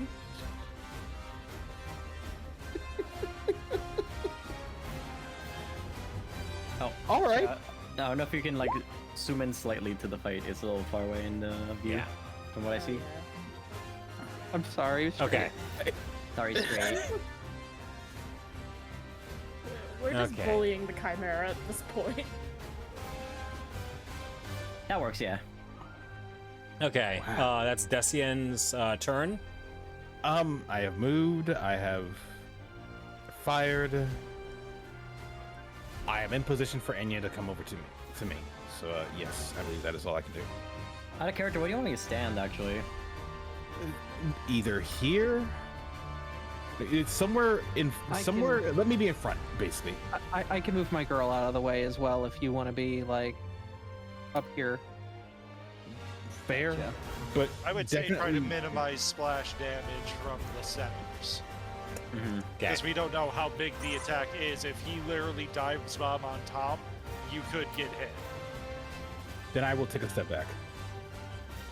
Okay. No, I would say you're fine. But I Okay. would say Enya goes either in one of these 3 places. So here, yeah. Basically, get behind me. Basically. And same for Abby. I've already got a plan. But you're, If Abby moves, then me and Lillian should be fine. Actually, to clarify, what was he specifically immune against? That was part of my spell. Done. Stun specifically? Okay, cool. That stun is one of his immunities. Well, it's time to find the others, or make his life even worse. We know he's not immune to blind because he's blind right now. What head is blind? I'm kidding. All right. I cried. I cried. dorks! One fear, have to blind all the heads. With all due respect, can I take my turn? All right, Yes. Queen Dork, go.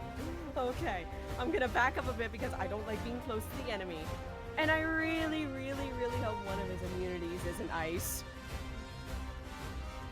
There is one chance I have to save fucking Nyx from potentially getting BTFO'd. Please, for the love of God, let this man feel icy, freezing hell, please!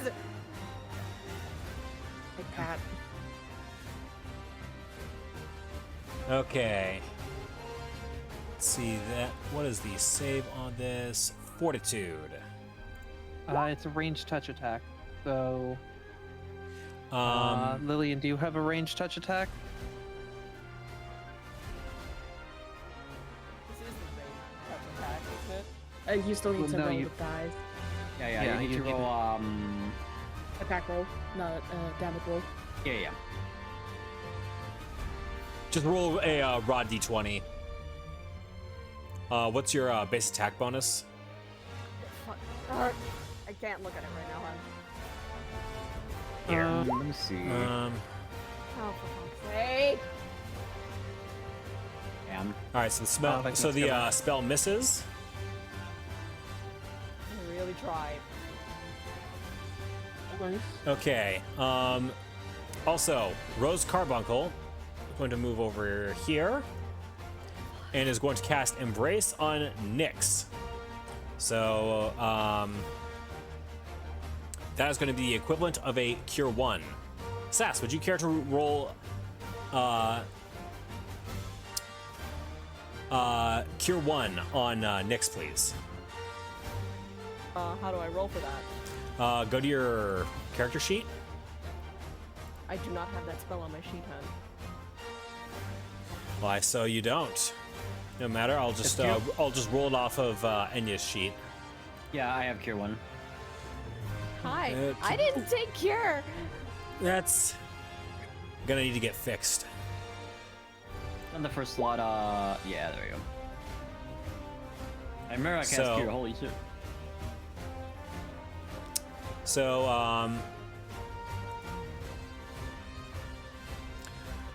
Nyx heals 8 health.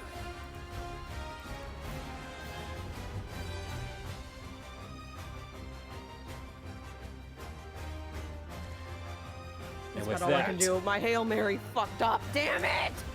Nyx. All right. At the Relax. start of turn threshold, I heal for 2. Yes. Let's see. I ain't That is moving the anywhere. that's the second turn you've had that. Yes, so Okay. I'm down to, I think, 2 turns left. Yeah. Now, I did have a question. Shoot. Use of items, what type of action is that? That is a standard action, unless expressly stated otherwise. That's kind of what I figured, but I wanted to verify on that. Sure. Alright, Nyx is getting annoyed at this thing.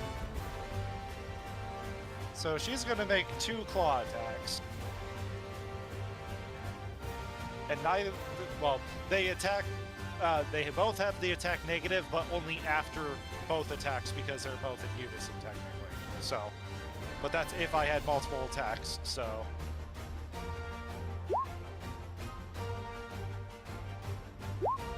Okay, +2.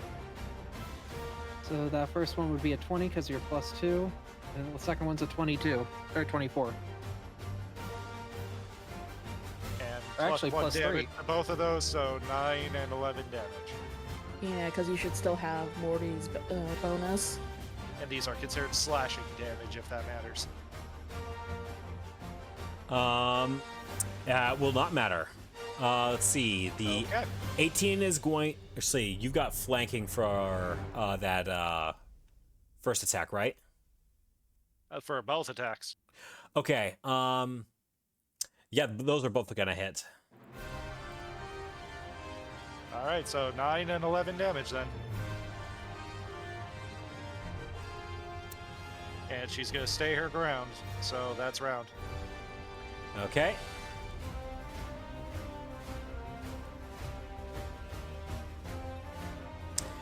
Abra. Hi, Abra. I am running behind Nyx. I'm also going to have my clones disperse from the battle zone just to make sure they're not in the splash, I guess, of everything. Mhm. And then I can try and see if Rough Sketch will do some mean work, because that'll be a DC 16 will save it's got to go against. Or I could just hit with another arrow and try to do some damage. Or I can give you Mage Armor. Nyx, would you prefer Mage Armor right now, or do we want to try and put more status effects on this thing? To be fair, I feel like it's going to be immune to a lot of the more major status effects. And I already took one major hit. AC might be preferred.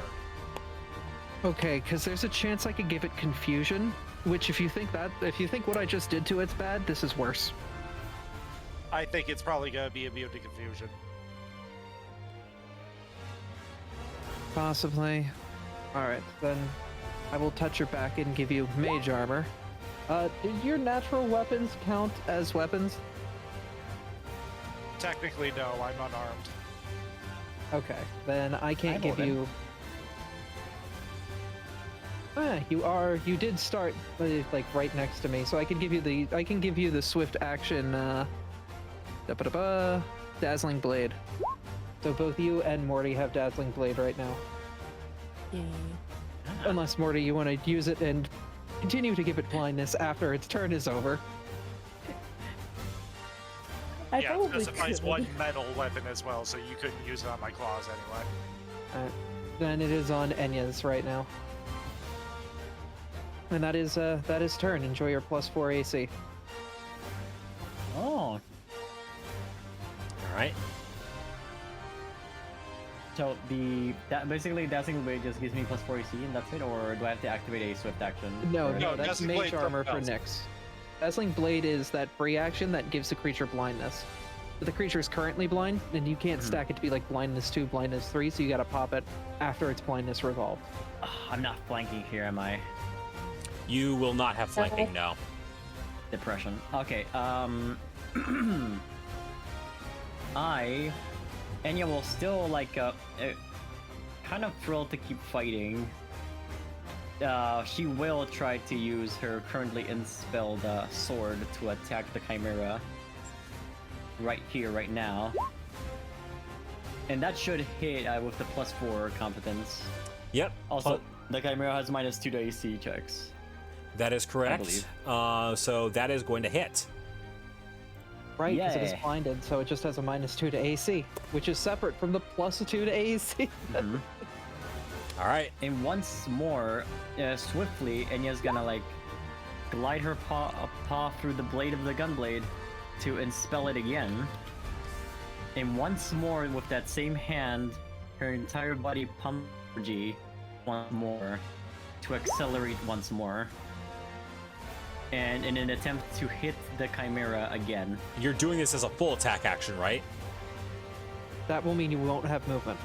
That will mean you don't have movement, and Oh, really? Nyx is about to get hit, and Oh, wait. Okay. Because I had moved in and attacked last time. Oh, but I guess full attack means that you have to move and then attack, right? full attack. No, full attack is your whole turn. I see. Okay, so... Oh, last time I moved in and did the same thing. Okay, then Okay, that yeah. was a misplay, but Yeah. we'll- Okay, I'll, yeah, I'll go ahead and I- give you the mulligan for the last one, but definitely try to Yeah, avoid that. Yeah, got it. I won't do it for this time then. She's gonna attack and then run behind Destian as they said so. And they're gonna get ready. All right. Mordro. Second verse, same as the first. Since he's already in position, Quietus. Okay. So great sword attack. I should still have flanking. I don't have my funny bonus anymore. That is probably a miss. That is a miss. Bummer. I can convert my movement into another standard action, right? You've already No, used your it standard. You've used your standard action, and you now have movement. Okay. Yeah. It's the other way I- around. You can convert a standard action into a second movement. Right. Okay. In that case, I will just stay here. I've got Grit Stance on, so I will have damage resistance when it gets to do its thing. Okay. So, Chimera leaps into the air and lands right on top of Nyx. I'm going to go ahead and, for visibility's sake, bring you to back. And for display, Is this using vision? so give me the justification for why it is Abra is expecting them to have to see in order to make this particular jump. I would assume. I mean, they're leaping in a certain direction to land on something. Okay. So, have you ever heard of blind sense? Would that still proc the all opponents are considered to have total concealment 50% miss chance still then? Or no? This would have.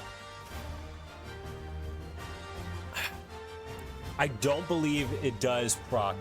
Let's see. Let me read the exact text on blind sense.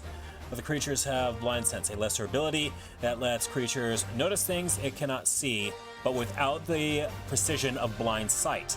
The creature with blind sense usually does not need to make a perception check to notice and locate creatures within range of its blind sense ability, provided that it has line of effect to that creature. Any opponent that cannot be seen has total concealment, 50% chance to miss against a creature with blind sense. And blind sensing creature still has the normal miss chance when attacking foes that have concealment. So in this case, because Nyx does not have like invisibility, it's as if they can still see it, like even though they're blind. Okay. Yeah, because line of effect is directly there. Mm-hmm.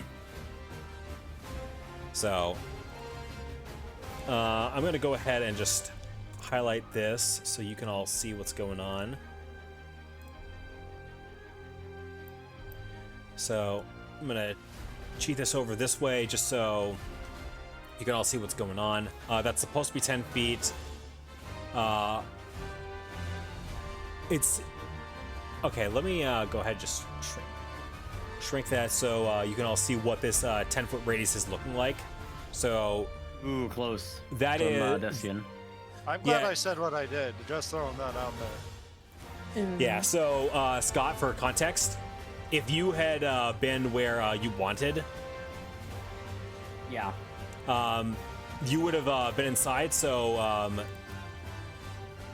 Abra, you are taking physical vuln up, specifically for 2 turns. Nyx, you are also going to take that for 2 turns. I don't know why it's... Okay, yes, small dragon.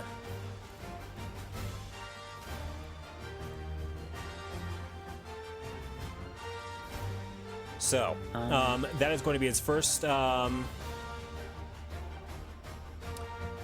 So now I believe, let's see, all unsuccessful fortitude, DC 10, they take half damage. So, Abby and Nyx, go ahead and roll a fortitude saving throw. You are both fighting to resist this attack. All right, Nyx is just like, bitch, please. I'm a caster. Ouch. Okay, so Okay, is there anything we can do to help out at Avra before? well, they're fine. They're taking like only like 12 damage. I have Yeah. 16 health. But you're not gonna be downed at least, thankfully. Yeah, and still not great, I though. believe this damage is supposed to be split between 2 people. Yes, So, correct. okay. Unless they have the savage debuff. Yes. So, I put Kosama here. Awesome. I mean, you're already splitting the damage between 2 people, and then if you succeed on the saving throw, you divide that again and round down. So, and this is the kind of thing that is designed to be survivable if you are respecting the mechanic. Decian is your How are you rounding damage, by the way? Up or down? always round down. Always round down. Okay, so Abby would take 11 damage then. Correct. It was already being halved. Let's see. Why is your So the damage was 23. Half of that divided into 2 would be 11 to each. Nyx would be taking 5 damage because it's like rounded. Sorry, it's split in half again because she did fortitude saving. Abby, you missed the fortitude saving, so that would be 11 damage to you. This is how I understand the damage Yes. calculation. You are correct. Okay. So not dead. All right. Decian, the floor is yours. So, the problem is moving is kind of Inadvisable. needed for no, it's kind of needed for me to actually do more damage. 10 paces gives me Where do you wanna an extra damage die. Hey, Bryce, guess what you can do? What? Move up and then move back into your same square. That is considered movement. You can either do that or just like move 2 paces this way. That is also that works that is too. also acceptable. I mean, yeah, Maybe fair close enough. range or long range for this attack? I just need to be within 20 feet. And 20. And remember, the beast is There you go. large and technically targeted me, so it would take up those 4 squares technically to the right of Nyx. In other words, bang. Mini Nyx. Fuck. Versus touch. Versus touch, that hits. Let's go. Oh. Damn. Although, I need to reload now.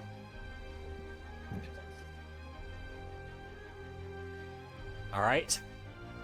I think reloading's a swift action, or am I incorrect? Reloading is in fact a swift action.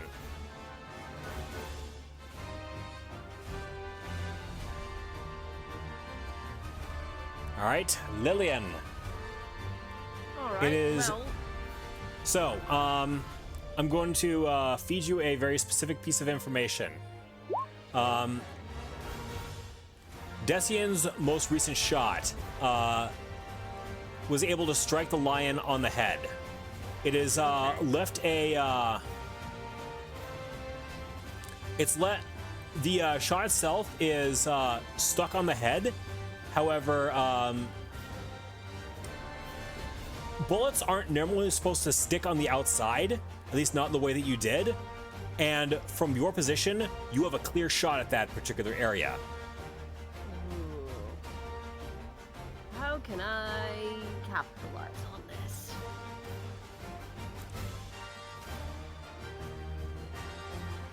I think I can capitalize this by firing my own bullet, but in the form of ruin.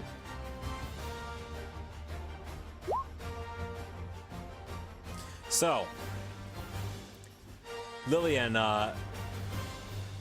picks up her wand, takes her wand in hand, gives a nice arcing motion and sends an unexpected damage bolt and strikes that specific spot on the Chimera's head. And the Ruin Bolt finds its mark. The Chimera pauses in its pursuit, locks its body in place for a moment before collapsing to the ground. Oh! Come on. Work with Who me says here. the healers can't get the kill here once in a while? Yeah! Yeah. Yeah. The Chimera is dead. That was a close one. Is everyone all right? For some reason, stream the viewer missed the jingle, so I'm playing it one more time just for them. There you go. So Nice. from the remains of the Chimera's corpse, you are able to find the following items: Chimera Tailbarb, 1. Chimera Ram's Horn, you find 2 of them. Go ahead and add those to your inventory. All right. Players. To the party stash, I assume. Yes. Yes, Chimera Ashton. tail barb, chimera tail horn. Yeah, 2 Chimera horns. Tailbarb and Chimera Ram's Horn. You have 2 of those. Oh, Miss Abra, let me help. Ah, 1 second. Pulls out her gunblade and then like points it at you. oh But dear that- God, no. It's like a mini prayer. Come I'll on, cast Rose. Cure on you. Oh, okay, that's good. All right. I I'm gonna believe go you ahead should also and take the last bit of that effect for regen, Nyx. Oh yeah, you have regen. There is a reason I put it on Nyx at Yeah. the start of the battle because it's 4 rounds. Mhm. Always, There's a lot of always put your status stick out. sevens. I have a giant 2 on my head. Out of character, I have added the funny chimera parts to the party stash. Sounds good. Thank you, Mordra. All right. Let me see if I can Oh. find. Anya looks down at the chimera like with a smile. I can't believe we did it. I honestly can't believe it either, but I'm glad this thing's dead. The one time my blizzard has to miss. Ooh, now you can all get the bounty too. Congratulations. What do you mean, What do you mean, you all? You're all? part of it. Don't you mean we? Fine, I'll take a bit of that's fine with you. That's more like it, Enya. Decian would just quietly walk over and once more paw on Enya and grab. Ah! Bear in mind, Enya, had it not been for you to call out the attack when their eyes glowed purple, a number of us would have taken a lot more damage. You're just as involved in this as we are. Oh, it's just that, like, when I was reading about Creature for Dad, he told me to, I just have to learn to be careful and to not get into trouble, but here I am getting into trouble again. Well, guess who didn't know that until you said something? So thank you. You're just as involved in this as we are. And with that, he let go. So with that, I'm going to go ahead and dispel these Timu Abras. Players, we have reached the end. We have reached the end. Abras? Wait a minute. So Players, I just imagine like all the mirror spells of Abra just have Ditto's face on them instead. exactly. We are now out of time because we are at our cutoff point.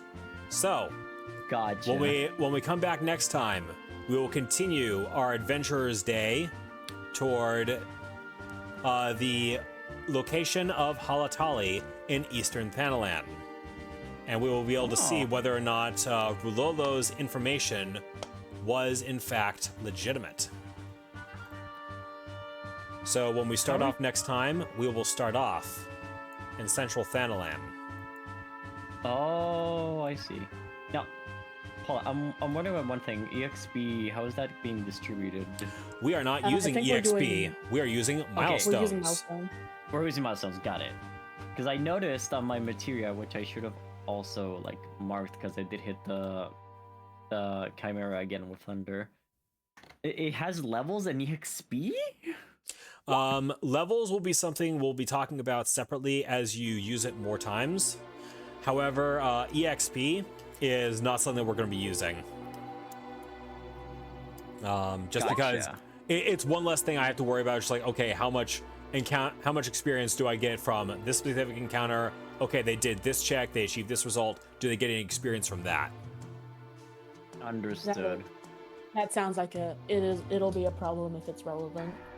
You're basically gonna be like leveling the materia as we go, I guess. Exactly. And leveling materia comes from how much use that materia is getting. So it's supposed to grow with you as you use it. Yeah. So, thank you all so much for those of you who stuck around in chat for coming out and watching session 3A of Legends of Eitherys. In 2 weeks from now, we will be having session 3B, when we will go into the depths of Halatali and investigate this lead that Rulolo was so kind enough to give the party the other day. With that, we are now going to raid out to the one, the only, Sass Creations, when she gets her stream going. Yeah, Hun, we actually ended way earlier than I thought we were. I actually was giving us an hour grace period. We're early today. And I told you last week that those long sessions are the exception, not the rule. Okay, I prepared regardless. Hi.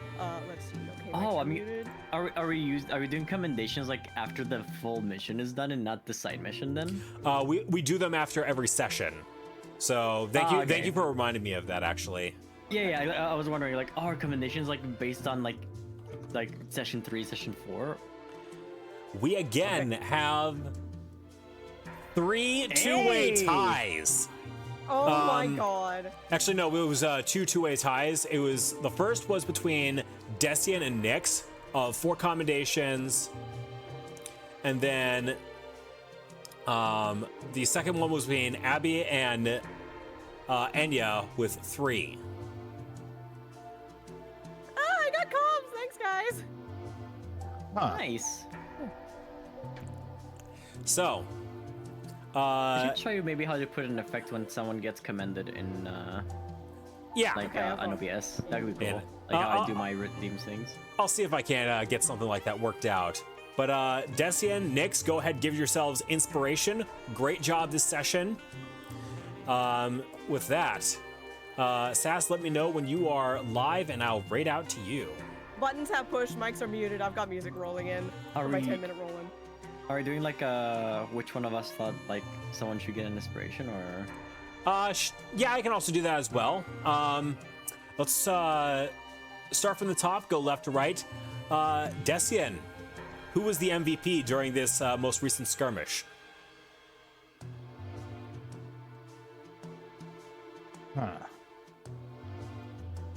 I'm going to pass this one to, funny enough, Abby, because that blind proc was godsend.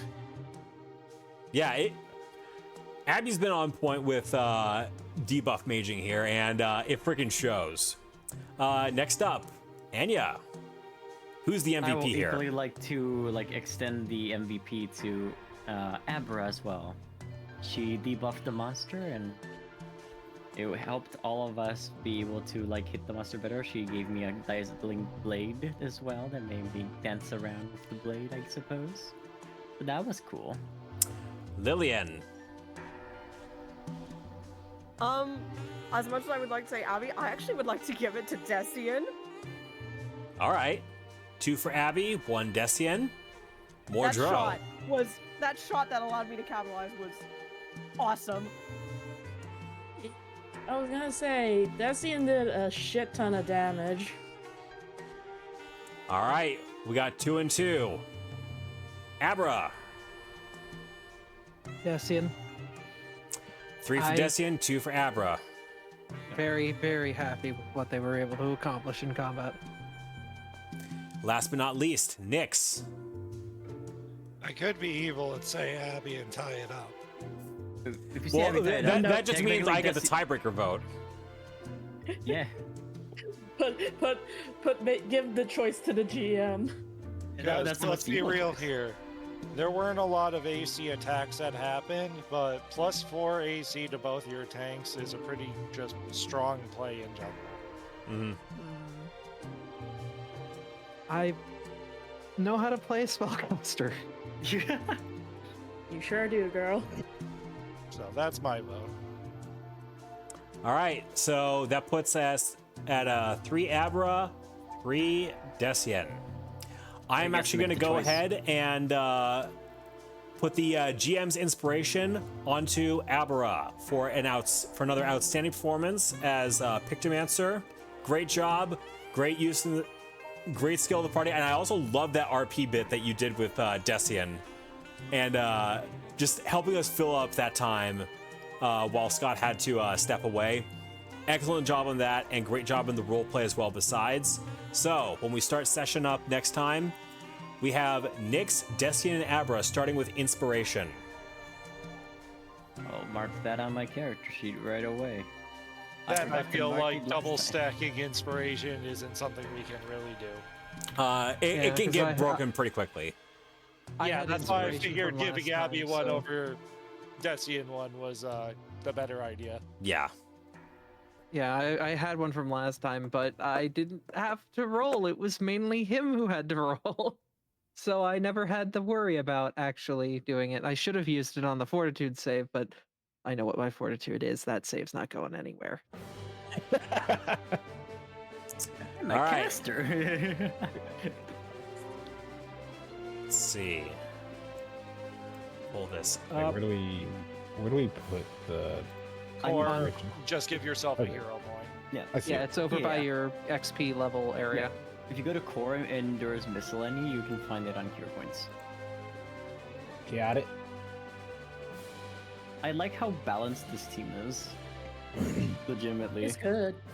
Mhm. We got I need- 2 tanks, 2 powerful spellcasters, and like a ranged fighter that can also do close combat. So I guess we have like 2 tanks, 2 casters, and 2 flexes. I just shoot things. Woodrow's kit is really funny when he gets access to his spells. Enya fills in as she can. I'm just gonna I'm- get bigger and deal more damage and have more health. I'm just That's all that's I- really gonna change with me. I make our enemies' lives hell. And the GM by extension. Happy. Yeah. I may need to sit down with you and hash a couple things out because, well, you and Artemis, if they all have time, I want to figure out more things about PF1E that I can possibly do because there's a lot of things where I feel like I could do more than just move 10 paces, shoot. I don't know PF1E, so don't go to me. I'm just throwing that out there. Fair Yeah. enough. All right. It's something we'll have to research off screen. Yes, yes. Yes. So once again, thank you all so much for coming out. We are going off to Sass Creations, and she has got some really fun times waiting for us very soon. So, Yep. here y'all go. Have fun. See you at Thanks for the joining, door, everyone. bud. Until next Yeah. time. There we go. And there she goes.